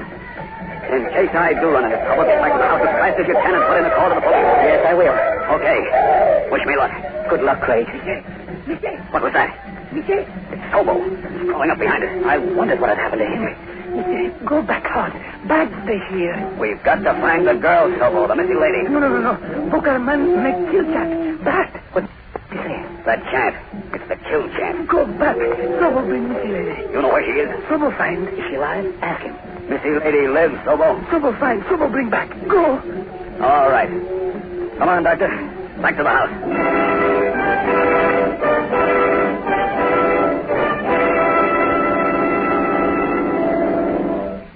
I tell you, Craig, I don't trust your houseboy. It's been almost an hour since you sent us back here. The drum stopped beating long ago. He's always been trustworthy. He's been with me 15 years. Let's see if that phone works now. Maybe we can get through to Port-au-Prince. What good will it do? They can't get here in less than an hour. And anyway, the whole police department couldn't tackle 200 of them. Hello? Hello? There's something wrong with the line. I've got a feeling we'll never see that girl again, Craig. Dead or alive. I warned her not to interfere. Why didn't she listen to me? Why didn't she stay where she belongs, back in the States? Haven't I enough trouble down here without this? Now, don't lose your head, Craig. Take it easy. Raving and ranting isn't going to get us anywhere. I suggest we go out there and look for her again. The drums and the chanting have stopped. Maybe they'll calm down. I'll go out. You get into your car and drive over to the Larimore plantation. It's about 10 miles from here on the road to Port-au-Prince. Get some help. You think there's time for that? Where are you other foremen? They're both in Port-au-Prince loading a coffee cargo. They would be away tonight of all nights. But anyway, I think that's the best plan. You go for help and I'll see if I can locate Sobo. Wait. I hear someone coming, Craig. Don't open the door. Why not? I'll open it. I've got a gun. Who is it? Who's out there? Come on, Missy. I bring Missy lady back my... Get the flashlight off the table, Doctor. It's my houseboy. He's got Miss Carlisle. Good Lord. Where is she? Come on. Now you're inside, Sobo. Flash your light on the steps, Doctor. Yes, I am. Easy, Sobo. Easy. Watch the steps. The drums are beating again. Get 'em, beat. All right, carry her in, Sobo, and put her on the couch. Close the door, Doctor. Be sure it's locked. Yes, all right. Put her down, Sobo, carefully. Let me look at her, Craig. In the meantime, get some water. Water, Sobo. You're all right now, Miss Carlisle. Just relax. Open my bag, Craig. You'll find some spirits of ammonia. Right. There now. Just relax. There you are. Thank you. Now, just breathe deeply, Miss Carlisle. That's fine. Once more.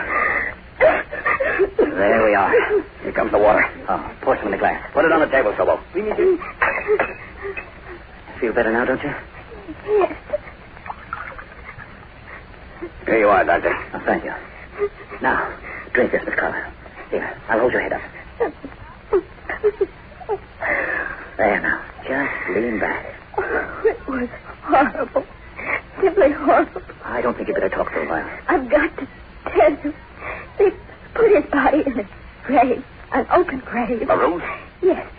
What happened when you ran across the road toward the hut? I don't know. Suddenly they were surrounding me. I could see their teeth flashing in the darkness. I screamed, and that's all I remember until I woke up. Yes? I was lying on the ground. They were all kneeling around the grave. His body was in it. There was a torch burning, and one of them was chanting. Bokor make l'amour ceremony. What's that? Sobo says the man chanting was the Bokor. The one who makes the dead rise and become zombies. Now, I think we've had enough of native superstition tonight, Craig. Let's stick to the facts. How did you get away from them, Miss Carlisle? No one was watching. They were all watching the body in the grave. I crawled off in the darkness, and Sobo found me, brought me back here. Yes, well, it's all over now. You had us worried for a while. I think you'd better try to get some sleep. I can't sleep. All I keep seeing is that poor man's body. Don't think about it. But isn't there anything we can do? Isn't there some way of giving him a decent burial? You might as well know what this is all about, Miss Carlisle. LaRue murdered one of the natives. Oh. Murdered him 10 days ago. They've been out to get him ever since in their own way. That's why the drums were beating every night. I told you it was their usual ceremony, just so as not to frighten you. But it was more than that. They were seeking revenge. And now they've got it. You mean because he's dead? That's only part of it. They're going through the zombie ritual now. That's what you saw at the open grave. According to their belief, they can bring LaRue back to life. Make him a living corpse who'll obey their orders. Well, then why were they putting his body in a grave? That's part of the ceremony. They bury him until midnight. Then the corpse rises as a zombie. That's right, isn't it, Sobel? Why, it's the most ghastly thing I ever heard of. And the most ridiculous. I wouldn't be too sure about that, Dr. Nelson. How long does the person remain a zombie? As long as they want him to. The Bokor, the head man, controls that. They can stop it at will. How? You're asking me questions I can't answer, Doctor. Questions I wouldn't even attempt to answer. But this much I know. There are zombies on this island right now. How they came into being, I don't know. But they're here. I don't believe it. I hope I never have to prove it to you, Doctor. Do these zombies talk and act like human beings? No. It's a horrible thing to say, but they look dead. Their eyes are hollow and their skin has no color. They walk like people in a dream, heavy-footed and leaden. When they try to speak, all that comes out is weird mouthings. It isn't very pleasant, I can assure you. And that's what they're going to do with LaRue. I suppose so. Why? Revenge. As I told you, he not only killed one of them, but he drove them unmercifully. Once he's a zombie, they'll drive him, make him sweat. He'll become their slave. Do anything they order. You know that's nonsense, Craig. I'm not so sure, Doctor. Have you ever seen a zombie, a living corpse? Only once. And I never want to see another. You mean there are actually people who've been raised from the dead? Of course not. You can take it from me as a position that death is final. Absolutely final. Perhaps throughout the rest of the world. But not in Hades. Now listen, Craig. All your men seem to do is frighten this girl. I think perhaps the best thing, Miss Carlyle, would be for you to drive back into Port-au-Prince with me. Just midnight. We'll be there at 1:30. How about it? I don't know. It's a good idea. Chances are nothing's going to happen, but... What's it, Sobel? Steps on the porch. What? He said he heard steps on the porch. Don't be alarmed. I don't hear anything. Step. Where's the flashlight? I have it here in my pocket. Wait. Don't move. What's that? Sobel's right. Someone is on the porch. You stand over there with a flash, Doctor. Right. Get back, Sobel. I'll open the door. No. Stand back, I said. Craig, listen. Zombie. No. Doctor, take him into a bedroom and come back here. Hurry. Yes, come, Miss Carlyle. Please don't open the door. Get out of here, Doctor. Come, my dear. Sobel. There's nothing to be afraid of. Zombie. I know, but we'll take care of him. Dr. Nelson. Yes, I'm coming. Stand back, Sobel. That's it. Miss Carlyle, right now, Craig. Good. Now, stand behind me a little to the left and keep that flashlight on the door. You're not serious about it being a zombie, are you, Craig? Whatever it is, it didn't sound human. All set now? Yes. All right. I'm going to open the door.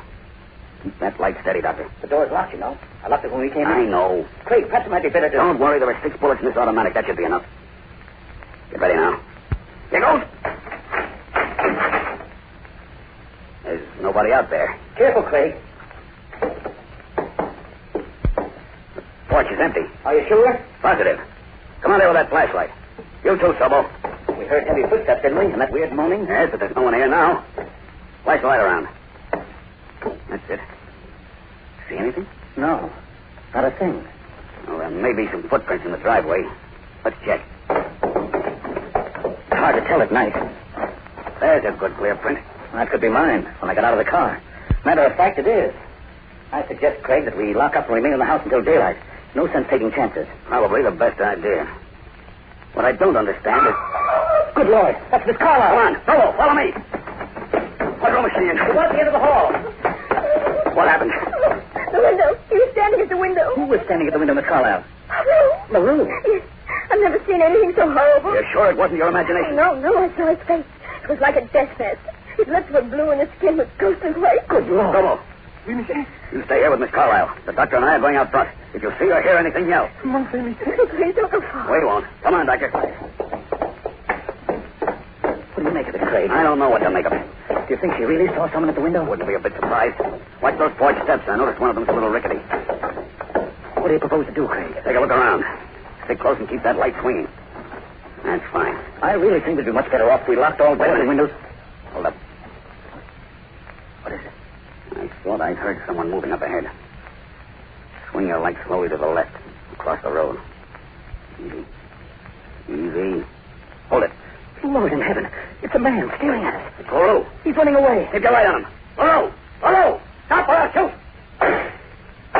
You missed him. He's ducking in the hut. His own hut. We've got him now. The two front windows and the door are the only exits. Come on. Right. All right. It's far enough. You take the gun, Doctor. I'll go back to some rags and some oil. Rags and oil? What for? I'm going to set that hut on fire. Craig, are you out of your mind? You can't burn a man alive. What makes you think he's alive? He's got to be alive. We saw him running. You still won't admit that strange things happen here on the island, will you? Strange, yes. All right. If you think he's alive, we'll take him alive. Get down low and crawl towards that hut. Keep your light out. Ready? Yes. Door of the hut's open. When we get close enough, flash your light through. You say you can't get out any other way? No. The door or the front windows. I'm watching them all. If this 38 doesn't stop him, nothing will. Is this far enough? I think so. I'm ready if you are. Go ahead. Flash the light through the open door. The hut's empty. No, it isn't. He's stretched out on the bed. See him? Yes. What's he doing that for? I don't know. Keep the light on him. Come on. This may be a trap, Craig. Be careful. I'm watching him. Hold the light steady. Steady as I can. Are we going into the hut? Yes. Come right behind me.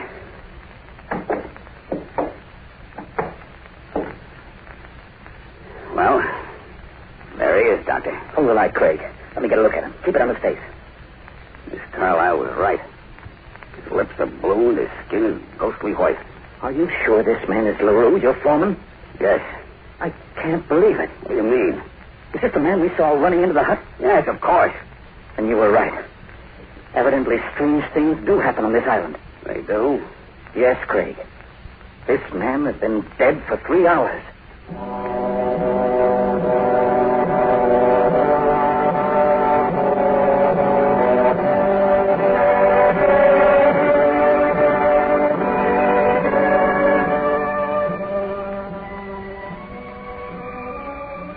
That, my friends, was The Walking Dead.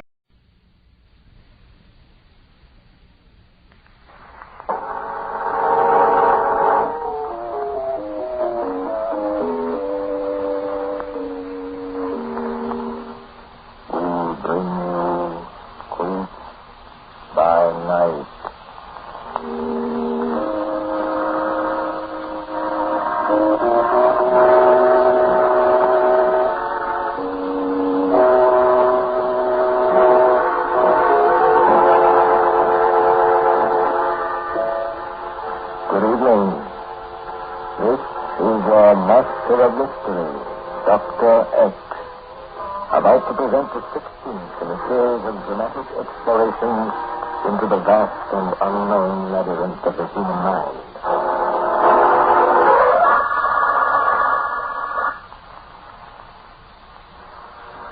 Tonight, our guest is the internationally known dramatic star, Miss Florence Reed. The story I have chosen is a somewhat weird and spine-chilling narrative of a woman who unwisely looked beyond the shadow of the grave. Creep by night, through your Master of Mystery, presents Florence Reed as Sister Faustus in The Three Sisters.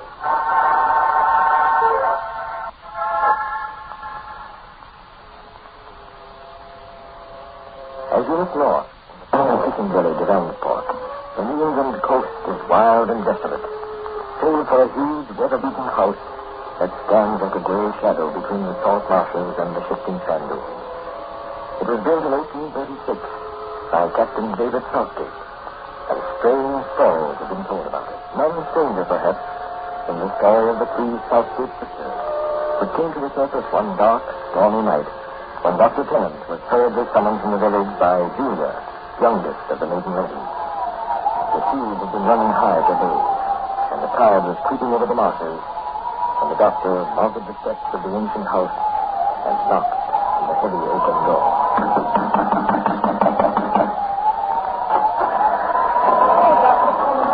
You're here. Miss Julia. Lord, what a night. I'll take your coat off, Doctor. Something should be done about that road across the marsh. It's a foot deep in water. Christ, my car's stalled. I thought I'd never get out. Thank you. The county road commissioner won't do a thing about it. There's not enough people use the road. A good reason why. Can't for the life of me understand why you three women don't move into the village. Who's sick? Amanda. What's wrong with her? She thinks she's dying. What do you mean she thinks she's dying? Well, she took the bed Wednesday, been there ever since. One of us had to be with her every minute, night and day. Pestered with her now. What does she complain of? Chills? Fever? No, nothing like that, Doctor. The reason I called you is because early this evening she said tonight was the night Mother was coming for her to take her to the grave. That's all ridiculous nonsense. Well, Amanda believes it, and so does Hester. They believe that the last Christchurch to die always returns to lead the next one to the grave. Mother was the last. Let's have a look at her. So, this way, Doctor. She's in the room at the head of the stairs. How can you stand it here nights with that foghorn blowing and that wind wailing so much to drive a person out of his mind? Oh, it's not so bad, really. You become accustomed to it. Oh, here we are. Dr. Tennant here, Hester. Oh, I'm glad. Hello, Doctor. Evening, Hester. Take the door, Julia. It's out. Is she asleep? No. Amanda, the doctor's here. It's no use, Doctor. You can't help me. Mother's coming for me tonight. That's what she's been saying all day, Doctor. Your face. How do you know that your mother is coming for you tonight, Amanda? She tells me. She was here early this morning before dawn, dressed in her burial clothes. She said she was taking me because I'm the eldest. She said, Hester and Julia needn't worry. And we must have a step out of that bag and treat you. Yes, Doctor. Oh, here you are. Thank you. All right, now, just relax, Amanda. No use at all. I know, but I'd still like to examine you. All right, deep breath now. Once more.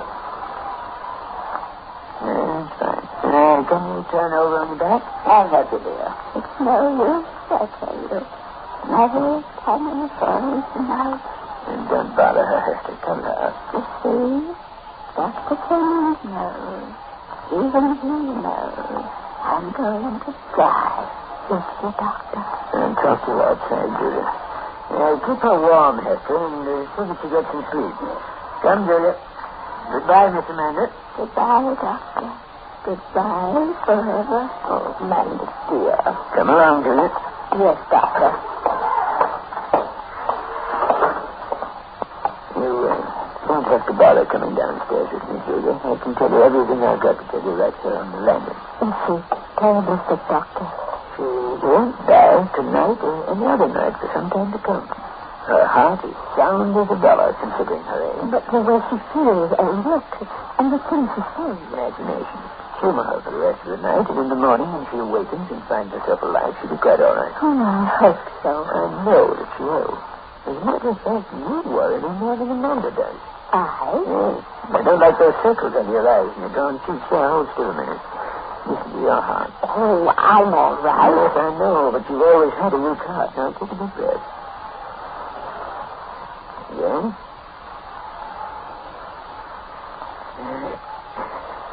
Nothing wrong, is there? Nothing serious, but you've still got that heart murmur, and running up and down these stairs won't help it. Oh, I don't do much running, really. Well, first don't you get come into the village and let me check you over. Lord, I wish I could convince the two of you that you'd better off living in the village. But I suppose it's hopeless. See that Amanda gets some nourishing food tomorrow, and call me if she doesn't improve. Yes, Doctor, I will. Good night, Julia. Good night, Doctor. And thank you. Your coat's in the hall closet. I know, I'll get it. Good night. Good night.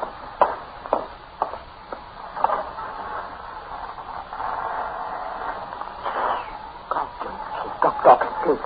Oh, I'm glad. What did the doctor say? That's what I thought he would. There's nothing the matter with him, Amanda. Absolutely nothing. It's all imagination. I'm not so sure. Oh, now listen, Hester. We're grown women, both of us. He must be sensible.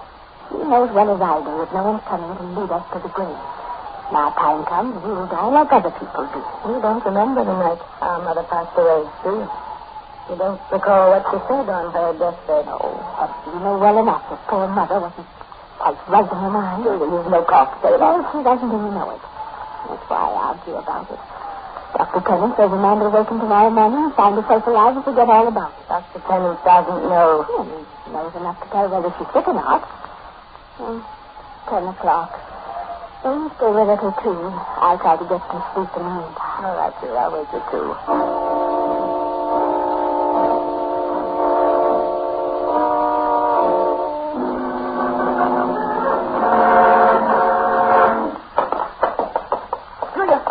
Julia, wake up.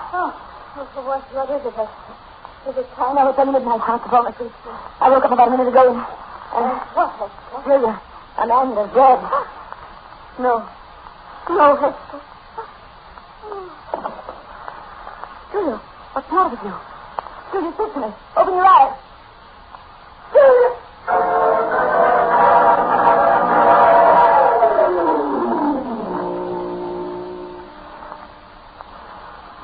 All I can say, Julia, is that it's about time you came down to the office for a complete examination. Oh, I've tried and tried to get her to come, Dr. Tennant. Oh, now, you know I have, and in a way it was hard. What with Amanda's funeral and all. That's something I'll never understand. Amanda's death. I understand it. We won't go into that again, Hester. Well, Julia, you're in pretty fair shape. Only don't go getting any more shocks and fainting spells like you did the night Amanda died. Well, that was my fault, Doctor. I should have known better than to stop her poor Julia. Don't be silly. Well, I should have. Tell me, when are you two moving into the village? Why should we move into the village? Doesn't cost us a penny to live in the Southgate house. I will not just waste money for the privilege of living in the village, and that's fine. That old barn that you call a house isn't fit to live in. Just the same, it's our home. Grandfather Southgate built it and he meant for the Southgates to live in it. You may do as you please, Julia, but I'm staying there. You know very well, Hester, that I wouldn't for one moment let you live there alone. So don't tell me. I may do as I please. Well, all I've got to say is that you're making a big mistake. You can't live like hermits. You've got to get out and see people. If you don't, I'm warning you, you'll get yourself into the same state Amanda was in. And maybe with the same result.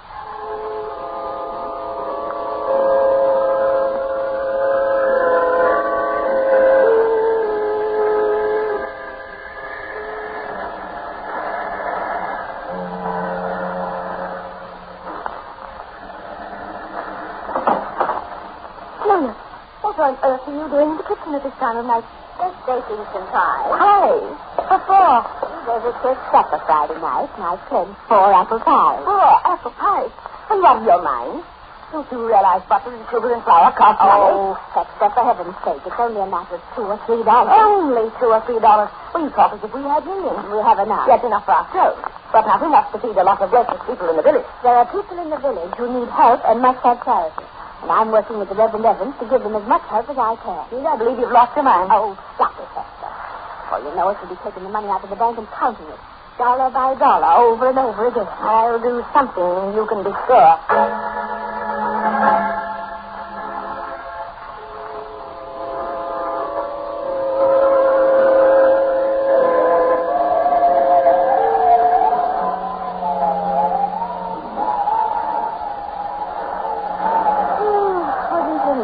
Tom would come up for one evening. I planned to go into town. We'll make the one bit stay home and help some sheep mending, Julia. Oh, blast the wind. Makes the last flicker so I can't follow the needle. I need to buy a new lamp chimney. That one's cracked. You're not to go on buying any new chimneys. We can do with it. Goodness, Hester, these sheets are in shreds. Can't we get some new ones? No, we can't. Oh, Hester, what's the matter? What are you staring at? I suddenly thought of something. What? It's just this kind of a night when Amanda died. There's nothing strange about this kind of a night. I can recall dozens of them in this house. Where did I put those sticks? Oh, here they are. You remember what Amanda told us, Julia? That when it came time for one of us to die, she'd come. Just the way Mother came. Hester, I thought we were finished with that nonsense. Just because you call it nonsense doesn't make it so. Oh, right, Hester. Only for heaven's sake, don't get into the state of mind Amanda was in. What do you mean? I don't like to say it, but Amanda wasn't quite herself before she died. Oh, yes, she wasn't. All that talk of coming back for us and leading us to the grave. The dead are dead, you know it. Then how did Amanda die? Dr. Dr. Kennedy told you himself there wasn't the slightest reason for dying. But she did. She had the word that Mother was coming for her, and that's what happened. Now, fiddlesticks. Hester, where in the world do you get this poor thread? I declare to goodness it breaks every time I pull on it. Same thread of all of you. Sorry, Hester, but this lamp tip is too much to sew by. Tomorrow when I'm in town, I'll buy a new chimney and some decent thread. And what else? Anything else I decide might make life a little pleasanter. Well, I'm going up to bed. Good night, Hester. Good night, Julia.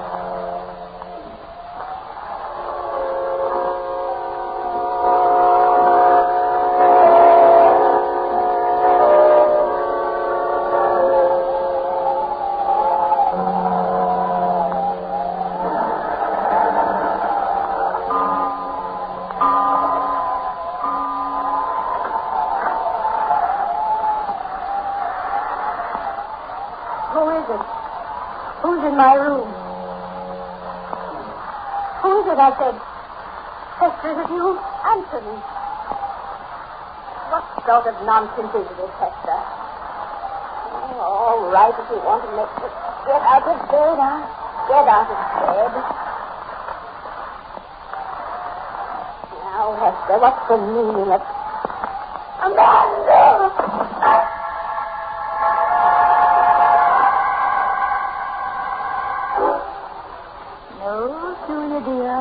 Not Amanda.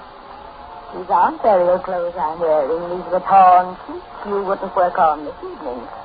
And I put my hair up the way Amanda used to wear hers. Have you listened to Julia? Or was the shock too great? Let me see. Was too much of a shock, wasn't it? Your eyes are open and you're not breathing. I'm going to leave you right where you are until morning. Too bad you won't be able to buy a new lamp chimney or sewing thread or anything you decide might make life a little pleasanter. Isn't necessary anymore. And you know why? Because you're dead, Julia dear. You're dead.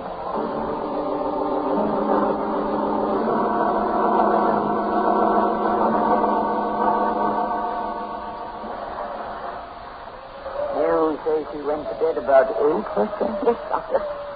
She was not feeling well. And you found her on the floor this morning? Yes. Such a shock. Yes, I can imagine. Chances are she had a heart attack, tried to get out of bed, and collapsed on the floor. Now, pull yourself together, Hester. This is bound to happen sooner or later. Would you like me to arrange for the undertaker? Yes, please, Doctor. Nowadays, they handle everything from start to finish, and quite reasonably, too. How reasonably? As I recall, Amanda's funeral was quite expensive. No, I'd say $150 should cover it. $150? Well, that includes the coffin and the burial clothes, and I think a small headstone. Suppose you let me worry about it. I don't see the need for anyone worrying about it. $150. Why, it's outrageous. All that money just to bury a person. I certainly will not spend it. Matter of fact, I'm sure Julia wants the funeral right here from the house. Suit yourself, Hester. I should think you'd want someone to take care of things for you, but go on. Find your own coffin and burial clothes and headstone. I suppose the Reverend Evans will take care of the service. Of course he will. Probably without charge, after all Julia did for the church. $150. All right. Forget it. I'll send a man up to embalm the body. Got to do that. Public health law. Don't worry, though. Only cost $10. Did I tell the Reverend I'll be down to see him this afternoon? All right. Good day, Hester. Good day.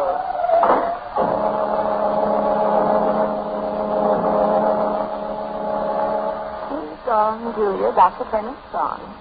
You didn't hear what he said, did you, dear? Of course not. You're dead. But I'd still like you to know that the South State money is not going to be wasted on an expensive funeral. You'll be buried right from the house. Not only is he cheaper, but much nicer. I'm going to town now to see the Reverend Evans about leading the service. I'll be back before dark.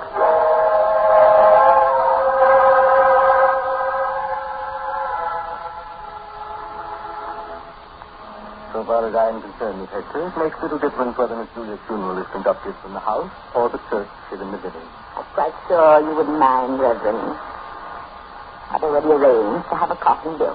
She will lie in it dressed in the burial clothes I shall make for her.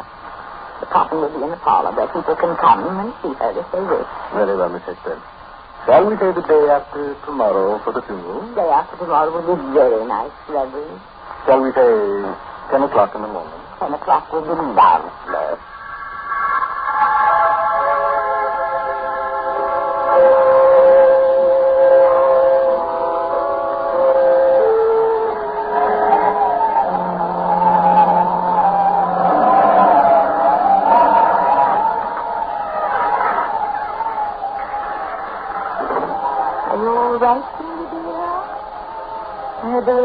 Against the window, so I got up to see how you were resting in your coffin. It's a lovely coffin, don't you think?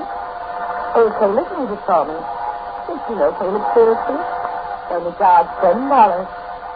And do you know what that undertaker wanted? 35, can you imagine?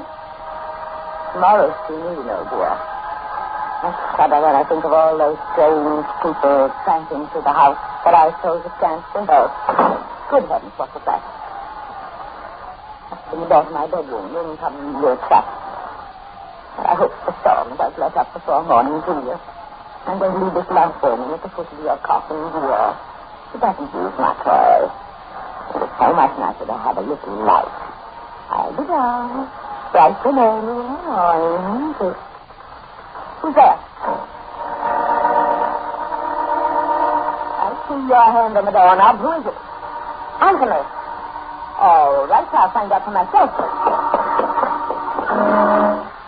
Good evening, Hector. You didn't expect to see me, did you, Hector? Oh, but it is. A man. Yes, your sister, Amanda. You better close the parlor door. There's a draft blowing through the hall, and it's making the oil lamp flicker. A weird coat. Oh, how are you, Hector? Yes, of course. It's a bright night out. The grave was wet and cold. Tell me, Hector, what kind of a coffin did you get for Julia? Oh, now I remember. You told us. You've come for the next one to go. You come for two. Answer my question. What kind of a coffin did you get? I know something about coffins, Hector, and that one doesn't look very good to me. It was built specially, Amanda. Let me look at it. Just as I thought, you never could bring yourself to spend an extra nickel. Could you, Hector? This coffin will be full of water the first stormy night. And where did you get the burial clothes? Oh, I made them myself. All hands. See, Amanda, it's brand new material. Cotton. How do you expect anyone to keep warm in cotton? I couldn't afford anything better, Amanda. Oh, you've no idea what you have been up to since you died and left us the costly money. She was spending it like water. So you murdered Julia to keep her from spending this money. That's what I say. Don't try to mean, Hector. I can see right through you. Julia died of heart failure. Dr. Cummings was here. Everyone knows what happened. No, everyone doesn't. But I do. You frightened Julia to death. Amanda, no. Yesterday, you frightened her to death because you wanted to confiscate money for yourself. You didn't want to see it spent. What else could I do, Amanda? The money was left in the cash. This was your money. I left it to both of you equally. But you were squandering it, throwing it away. You killed her. You murdered your own sister. No, don't say it like that, Amanda. You fight. Yes. You are? Yes. If you came for Julia, take her and go. I didn't come for Julia. Julia's dead. I came for you. No. No, I don't want to die. I'll lead you to the bed. No. Not nicer dying. What will happen to the first thing money if I die, Amanda? I've been so careful of it. You know what I did. What? I threw the money out of the bank this morning. Every penny of it. I've got it in my room where I can watch it. That's how careful I am. But if I die, Amanda, they'll turn it over to the county poor. People he never heard of will be spending it. He wouldn't want that, Amanda. You learn, Hester, that money means nothing beyond the grave. Come with me. No. Let go of my wrist. Let go, I said. Hurry, old man. You're not at home. Sir! Please, I'm sir! Amanda!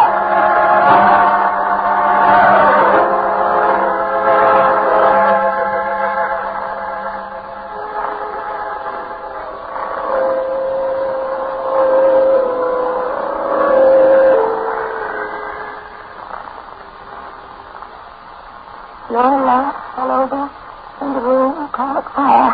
Where did you find her, Fred? On the big stock, about a mile away to the inlet. The tide was out this morning, so I figured maybe I'd get a next time. So we're sitting on the beach, talking like this now. She had no right to fire for me, Amanda. Didn't recognize the place off. Sound of her hair being snow white. And sound of I heard she got caught in the fire. Her hair turned over now. The minute I got closer, I knowed what it was. Took her back to my car. She saw me moving up and brought her here to his law. That was the best thing, Fred. Hester. Hester. Someone calling me? What happened at the house last night, Hester? How did the fire start? The man placed the old lamp. They could put it in his coffin. The man that pushed me. And it's over. Amanda's been dead and buried for months, Hester. Yes, I know. They took him back last night. He came to take me to the grave because I frightened him to death. Good Lord. Yes, I frightened poor Julia. But I need to keep her from spending all the money. Hester, who was at the house with you last night when the fire started? Julia. Julia was in her coffin. I was talking to her when a man came from the grave. And then I turned over. Gone crazy, huh, Doc? Talking about this dead fellow from the grave. Hester, are you sure that no one else was with you? No. Just the three of us. The same sister. Poor critter. You don't know what she's saying. I'm not so sure of that, Fred. They brought two bodies out of the Southgate house this morning after the fire had cooled off. We thought they were the bodies of Julia and Hester. But Hester is sitting here in front of us, alive. God the Doc. You know, I don't know, Fred. I examined the bodies less than an hour ago. They were badly burned. And now that I think back on it, one of them looks as though its heart has been buried for a long time.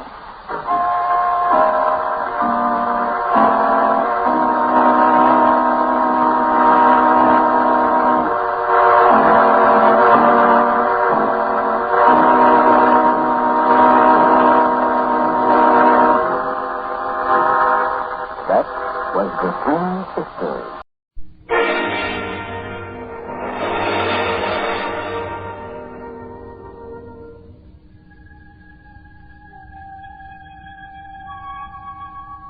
Good evening. This is Peter Lawrence. Man kills passionately out of hunger or anger, out of fear or love. But man also destroys life coldly and impersonally, without rancor, unemotionally, and with but one purpose, to gain. It is of greed and murder that you hear tonight in a mystery playhouse.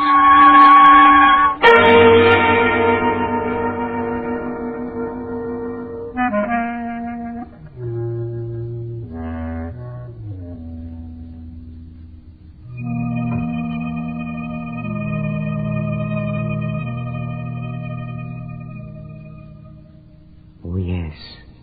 Guilt has been known to lie heavily on the soul of the coarsest and unregenerate of human beings. And conscience is an unseen but terrible demon to those whose hearts are set in evil, exerting a grim and unrelenting power over their minds.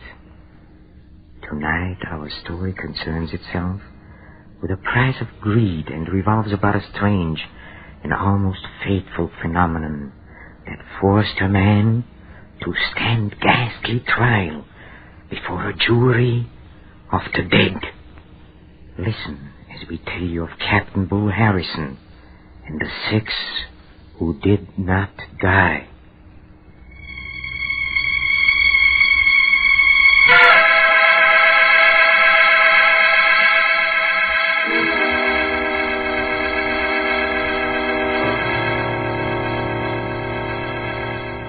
Far below the equator, where the blinding sun beats with fierce hatred on the endless surface of the sea, lie the lonely islands of the Gambier archipelago.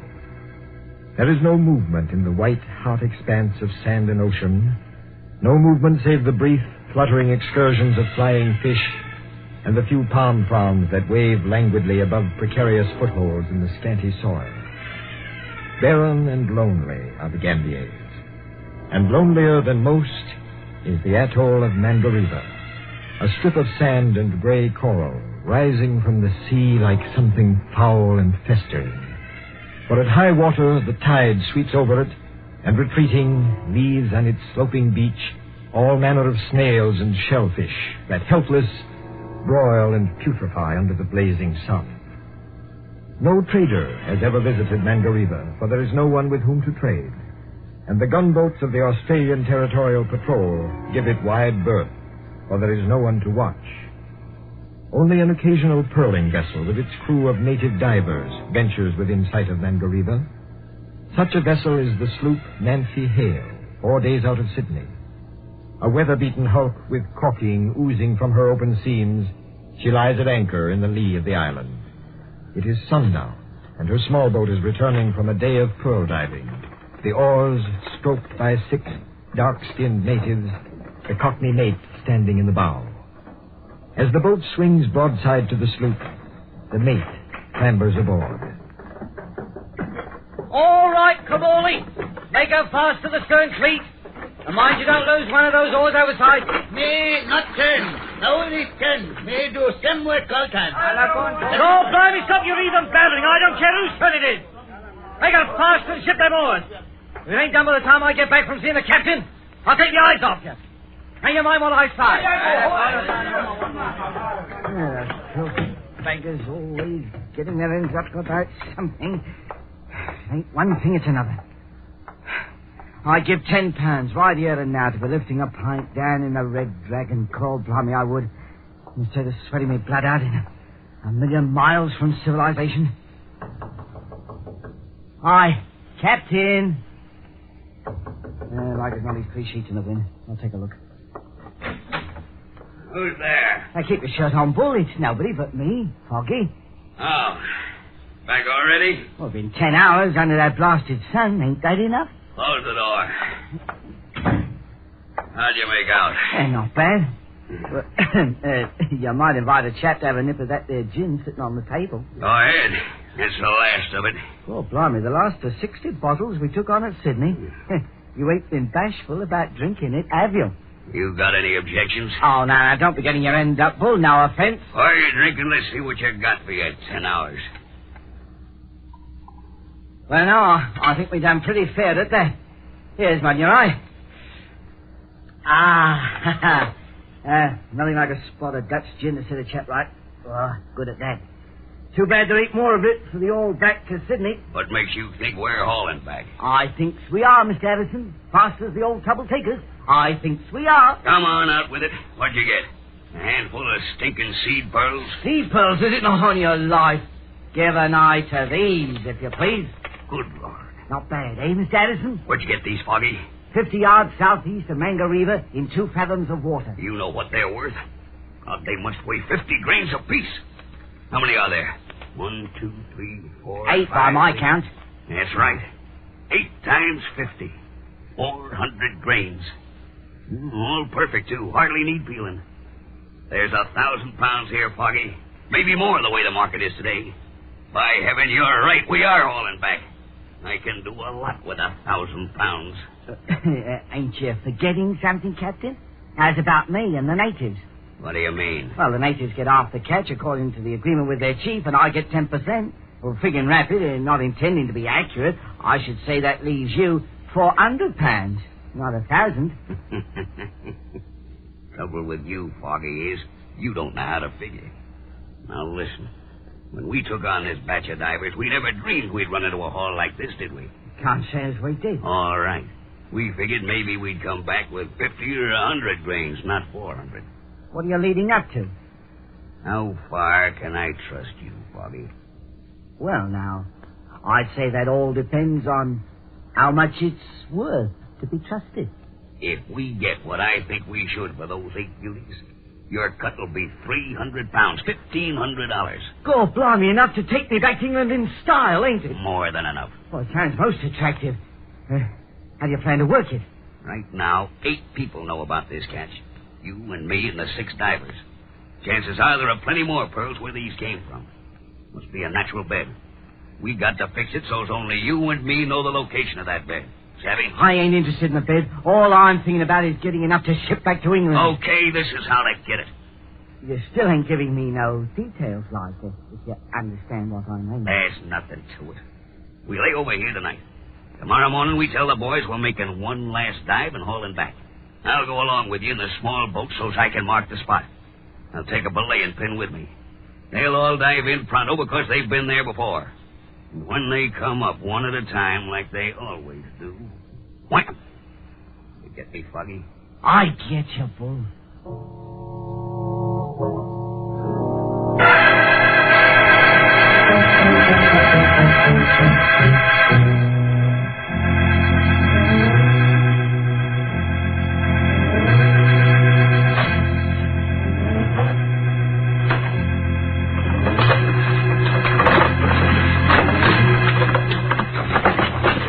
Eat to it. We ain't going to no tea party. You say no more dive. You say we go back. Mind your babbling tongues, you heathen. We got the captain with us today. He wants to see how you dive. Ain't that right, Mr. Addison? That's right, boys. This is the last dive, and then we haul back. Good catch this trip. Plenty gin. For the likes of them as is left to drink it. Shut up, you fool. We make only one dive, then we going back. How about that, Mr. Addison? Yeah, one dive, then you're through. They like that. They're poor beggars. What your lip, Foggy, and tend to business. We're southeast of Mangareva, about 50 yards off. This the spot? Close enough, I'd say. Shivers! Leave that anchor, Taru. Over with it. Sure this is the spot, Foggy? As near as I can come to it. She holding, Taru? Yeah. All right, let us swing with the tide, what there is of it. Water slack. Okay, get him over, Foggy. Here we go, boys. You first, Kamuli. No dive. Me ear hurt. He's got to dive. Here, let's have a look at your ear. No can see. Hurt deep inside. Why'd you say something about it before we left the sloop? Wait a minute, Foggy. I'll handle this. Come on, Lee. Ear hurt bad, Captain. Very bad. One dive won't do it no harm. I come out here special to see you and your boys go down. Tell you what I'll do. Anything you bring up this dive belongs to you. No split. All pearls yours. How's that? Well, what about it, Kamali? No dive. Stand up in the boat. Stand up, I said. Now, for the last time, Kamali, you're going to dive or not? No dive. Ear hurt bad. Well, maybe this'll cure it. Now, the rest of you get over and make it fast. Go ahead.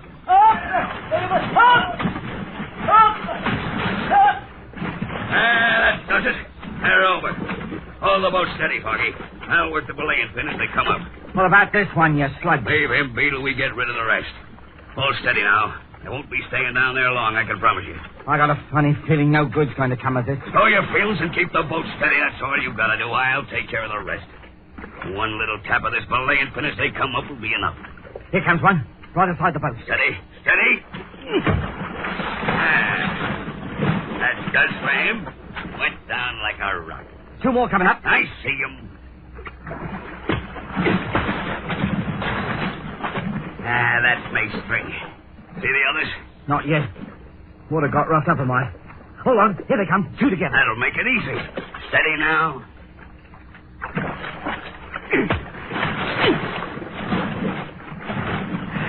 Blimey, did you see the way them two's eyes rolled up?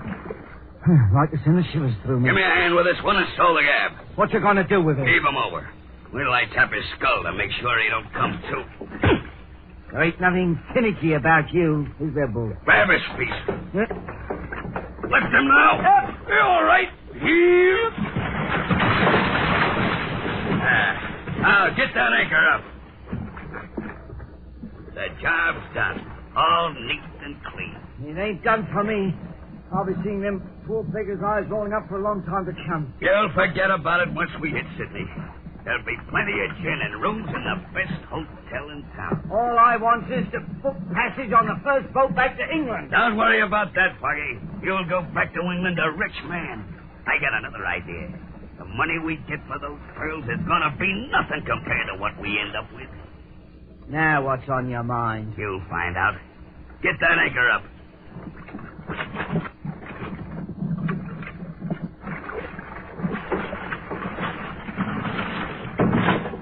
All set?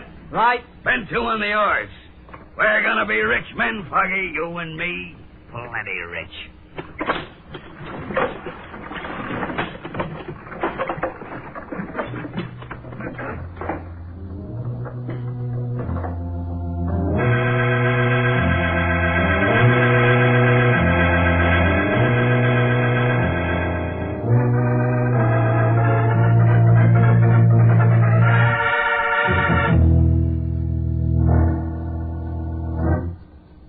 1,200 pounds you got for them pearls, and me supposed to get my share, and I ain't seen a shilling, and I'm not going to now. Shut up and open the door.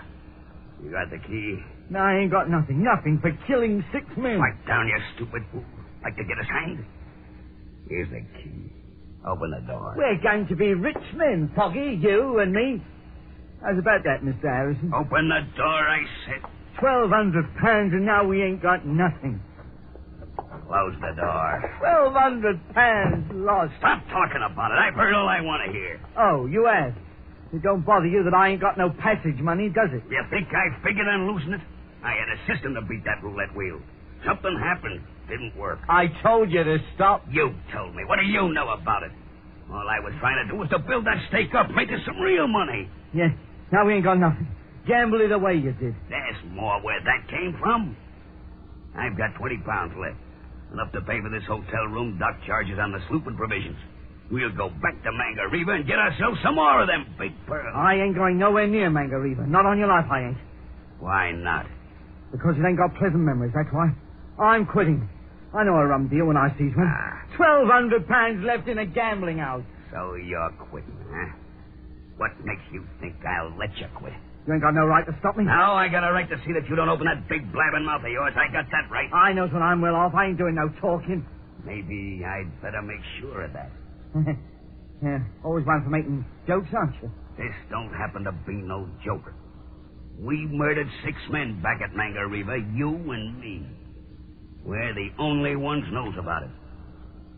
I think you better ship with me when the Nancy Hale pulls out in the morning. Yeah, I think you better. I ain't shipping on no more pearl boats, and I ain't going nowhere near Mangareva. Now, that's final. All right, Foggy. That's how you feel about it. Open the window, will you? It's hot in here. It ain't a bit hot. You've been drinking too much. Open it anyway. Thanks. Yeah. Nice view of the harbor from there, Foggy. Pretty with all them lights blinking. Bull, how's about giving me half the 20 pounds you've got left? Sure. Why not? Yeah. 2 5-pound notes. Much obliged, Bull. If I wasn't so set on going home, What are you holding my wrist for? You're going out the window, Foggy. You're going to fall out. No, I ain't got nothing. I want to make sure you won't do it. Let go of me, Bull. Let go. So long, Foggy. Bull. 12 stories to the street. You won't talk now, Foggy. Not at all.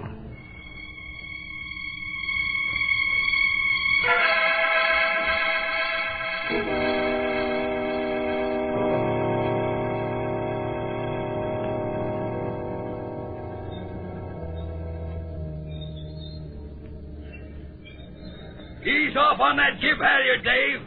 More! Okay, reefer up. Stand by to heave anchor. All right.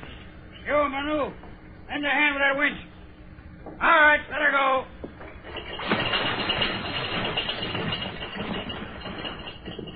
Anchor down and holding, sir. Make her fast. Aye, sir. Make her fast, Manu. What, sir? Yeah, this is it. We stole the aye and the SOR business, Dave. We ain't formal on the Nancy Hale. That suits me all right. So that's Margarita, is it? Ain't much to look at. Best pearl bed in the South Seas right under us. Won't even bother with a small boat today. Work right from the sloop. Get the divers over. Okay. Manu! Yes, boss. Get your boys over. Oh, no good first. Me, headman, go first. You'll learn, Dave. First dive's taken by the head man. These boys are new to this spot and won't go under till he comes up and says it looks clear. Sorry. All right, Manu. Got 8 beauties out of here last trip, Dave. You're gonna be real glad you shipped with me. Manu, come. Give him a hand. Here you are. Take boat out of here, quick. Bad water. Shut up! What's the matter with you, Manu? Me, dive. Go to bottom. 6 men down there. Dead. You're crazy. No, crazy. 6 dead men. They stand up like they live. My boys know that here. Bad water. Hey, wait a minute, Manu. What do you mean there's 6 dead men down there standing up? Like live, they're standing up. But they dead. That's enough from you. Shut up. Now the rest of you'll listen to me. You'll dive or I'll know the reason why. I came here to get pearls and you're gonna get them. There'll be no acting up on my boat. Dave, there's a diving helmet and lead shoes in one of the starboard lockers. Get them out. Test the air hose and the pump. Know anything about diving equipment? Plenty, but I never went down myself. You won't have to. I'm going down. I'll prove to these beggars there's nothing wrong down there.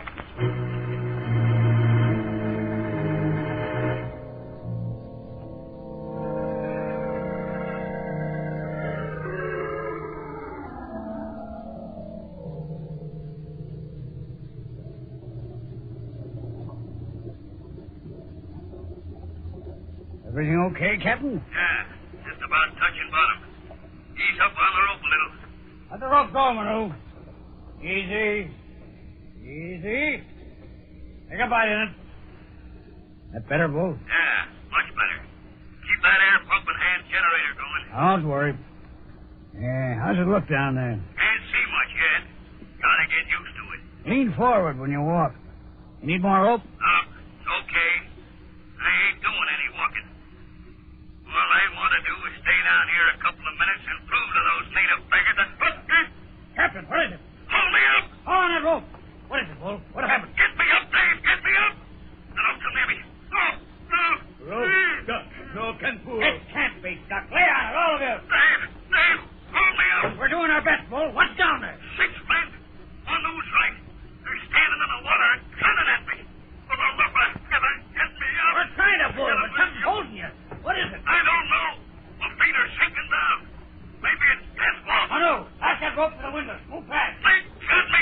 I can't get away. They're lashing the rope to the windows, Bull. We'll get you up now. Hold on. No, let go. Let go.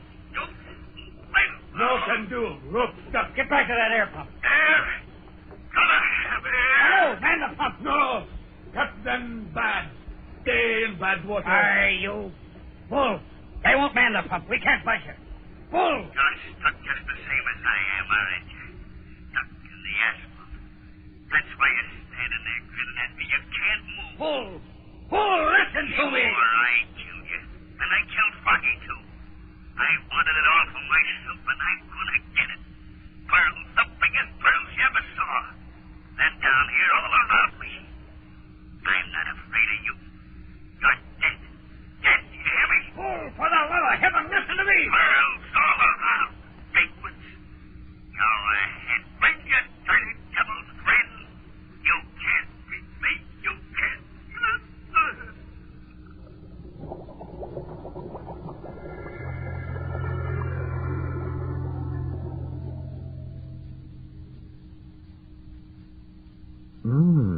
Captain Bull Harrison, the watery courtroom, facing his jury.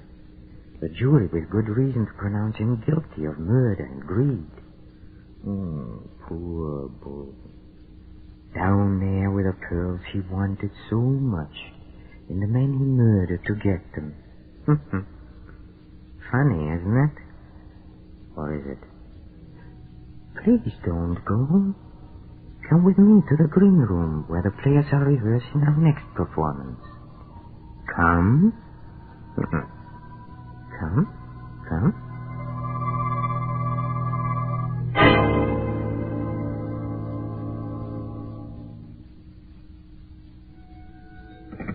Hello?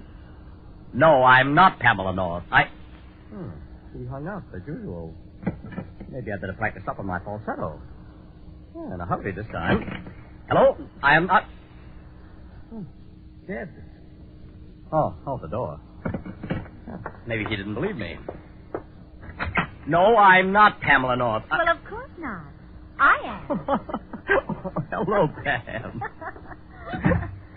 Oh, I'm glad to be home, darling. Wasn't the reunion fun? It was awful.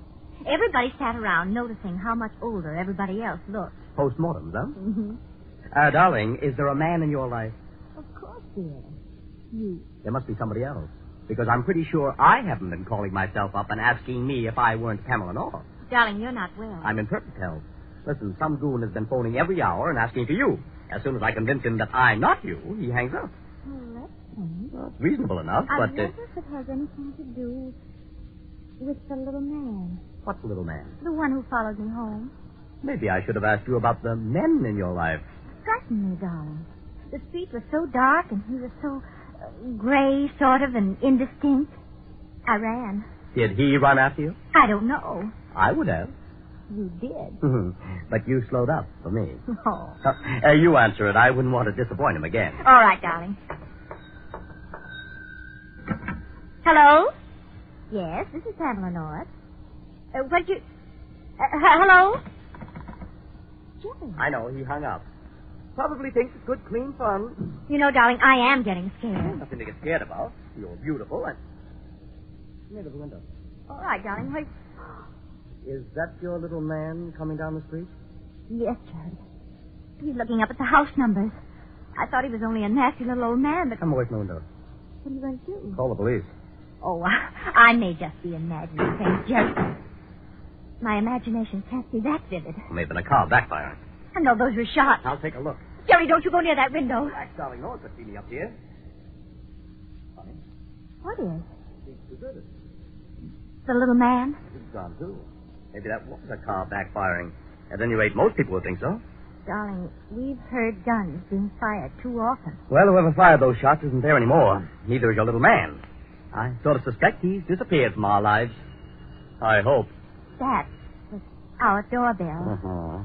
Let's make believe we're not home, Jerry. It might be important. That's what I mean. I've got to see who that is. It's silly being terrified by nothing, Pam. You can answer the door if you wish, darling, but I'm going to keep right on being terrified. Well, if you insist. Oh, no. No, I'm going with you. I want to be terrified in company. All right, but get over to one side. I'm going to open the door. All right, darling. It's the little man. So it is. Won't you come in, please? Thank you. Shut the door, darling. Uh-huh. Are you Pamela North? Yes, I am. Jerry, he's ill. Not ill. Please, let me speak. They will kill you, Pamela. You need a doctor. You better not bring yourself by speaking. Must speak. Don't need a doctor. Must speak. I heard them red line bark. Kill Pamela North. That. He's falling. I've got him. He collapsed suddenly. Hot rat. I'll lay him down here on the sofa. Get his coat open. Shall I phone for a doctor, darling? No. There's nothing a doctor can do for him. Dead? Chest full of bullets. Yes, he's dead. Oh, poor little man. But who... He came here to warn you against a murderer, darling. But the murderer got to him first.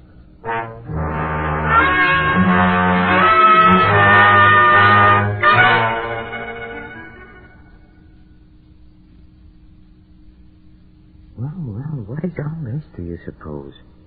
Why do you think anyone would want to kill Mrs. Pamela North? She seems to be a perfectly harmless young woman, don't you think? But there must be a reason. Well, I'm afraid we'll have to wait for our next performance. And our guests will be the famous amateur detectives, Mr. and Mrs. North. Oh, incidentally, we are interested in your reaction to our shows. So why don't you write to the Mystery Playhouse, Armed Forces Radio, Los Angeles, USA, telling us what you like or don't like or anything you care to say. Would you do that? We'd appreciate hearing from you very much. This is Peter Lorre, closing the doors of the Mystery Playhouse. Good night. Sleep tight.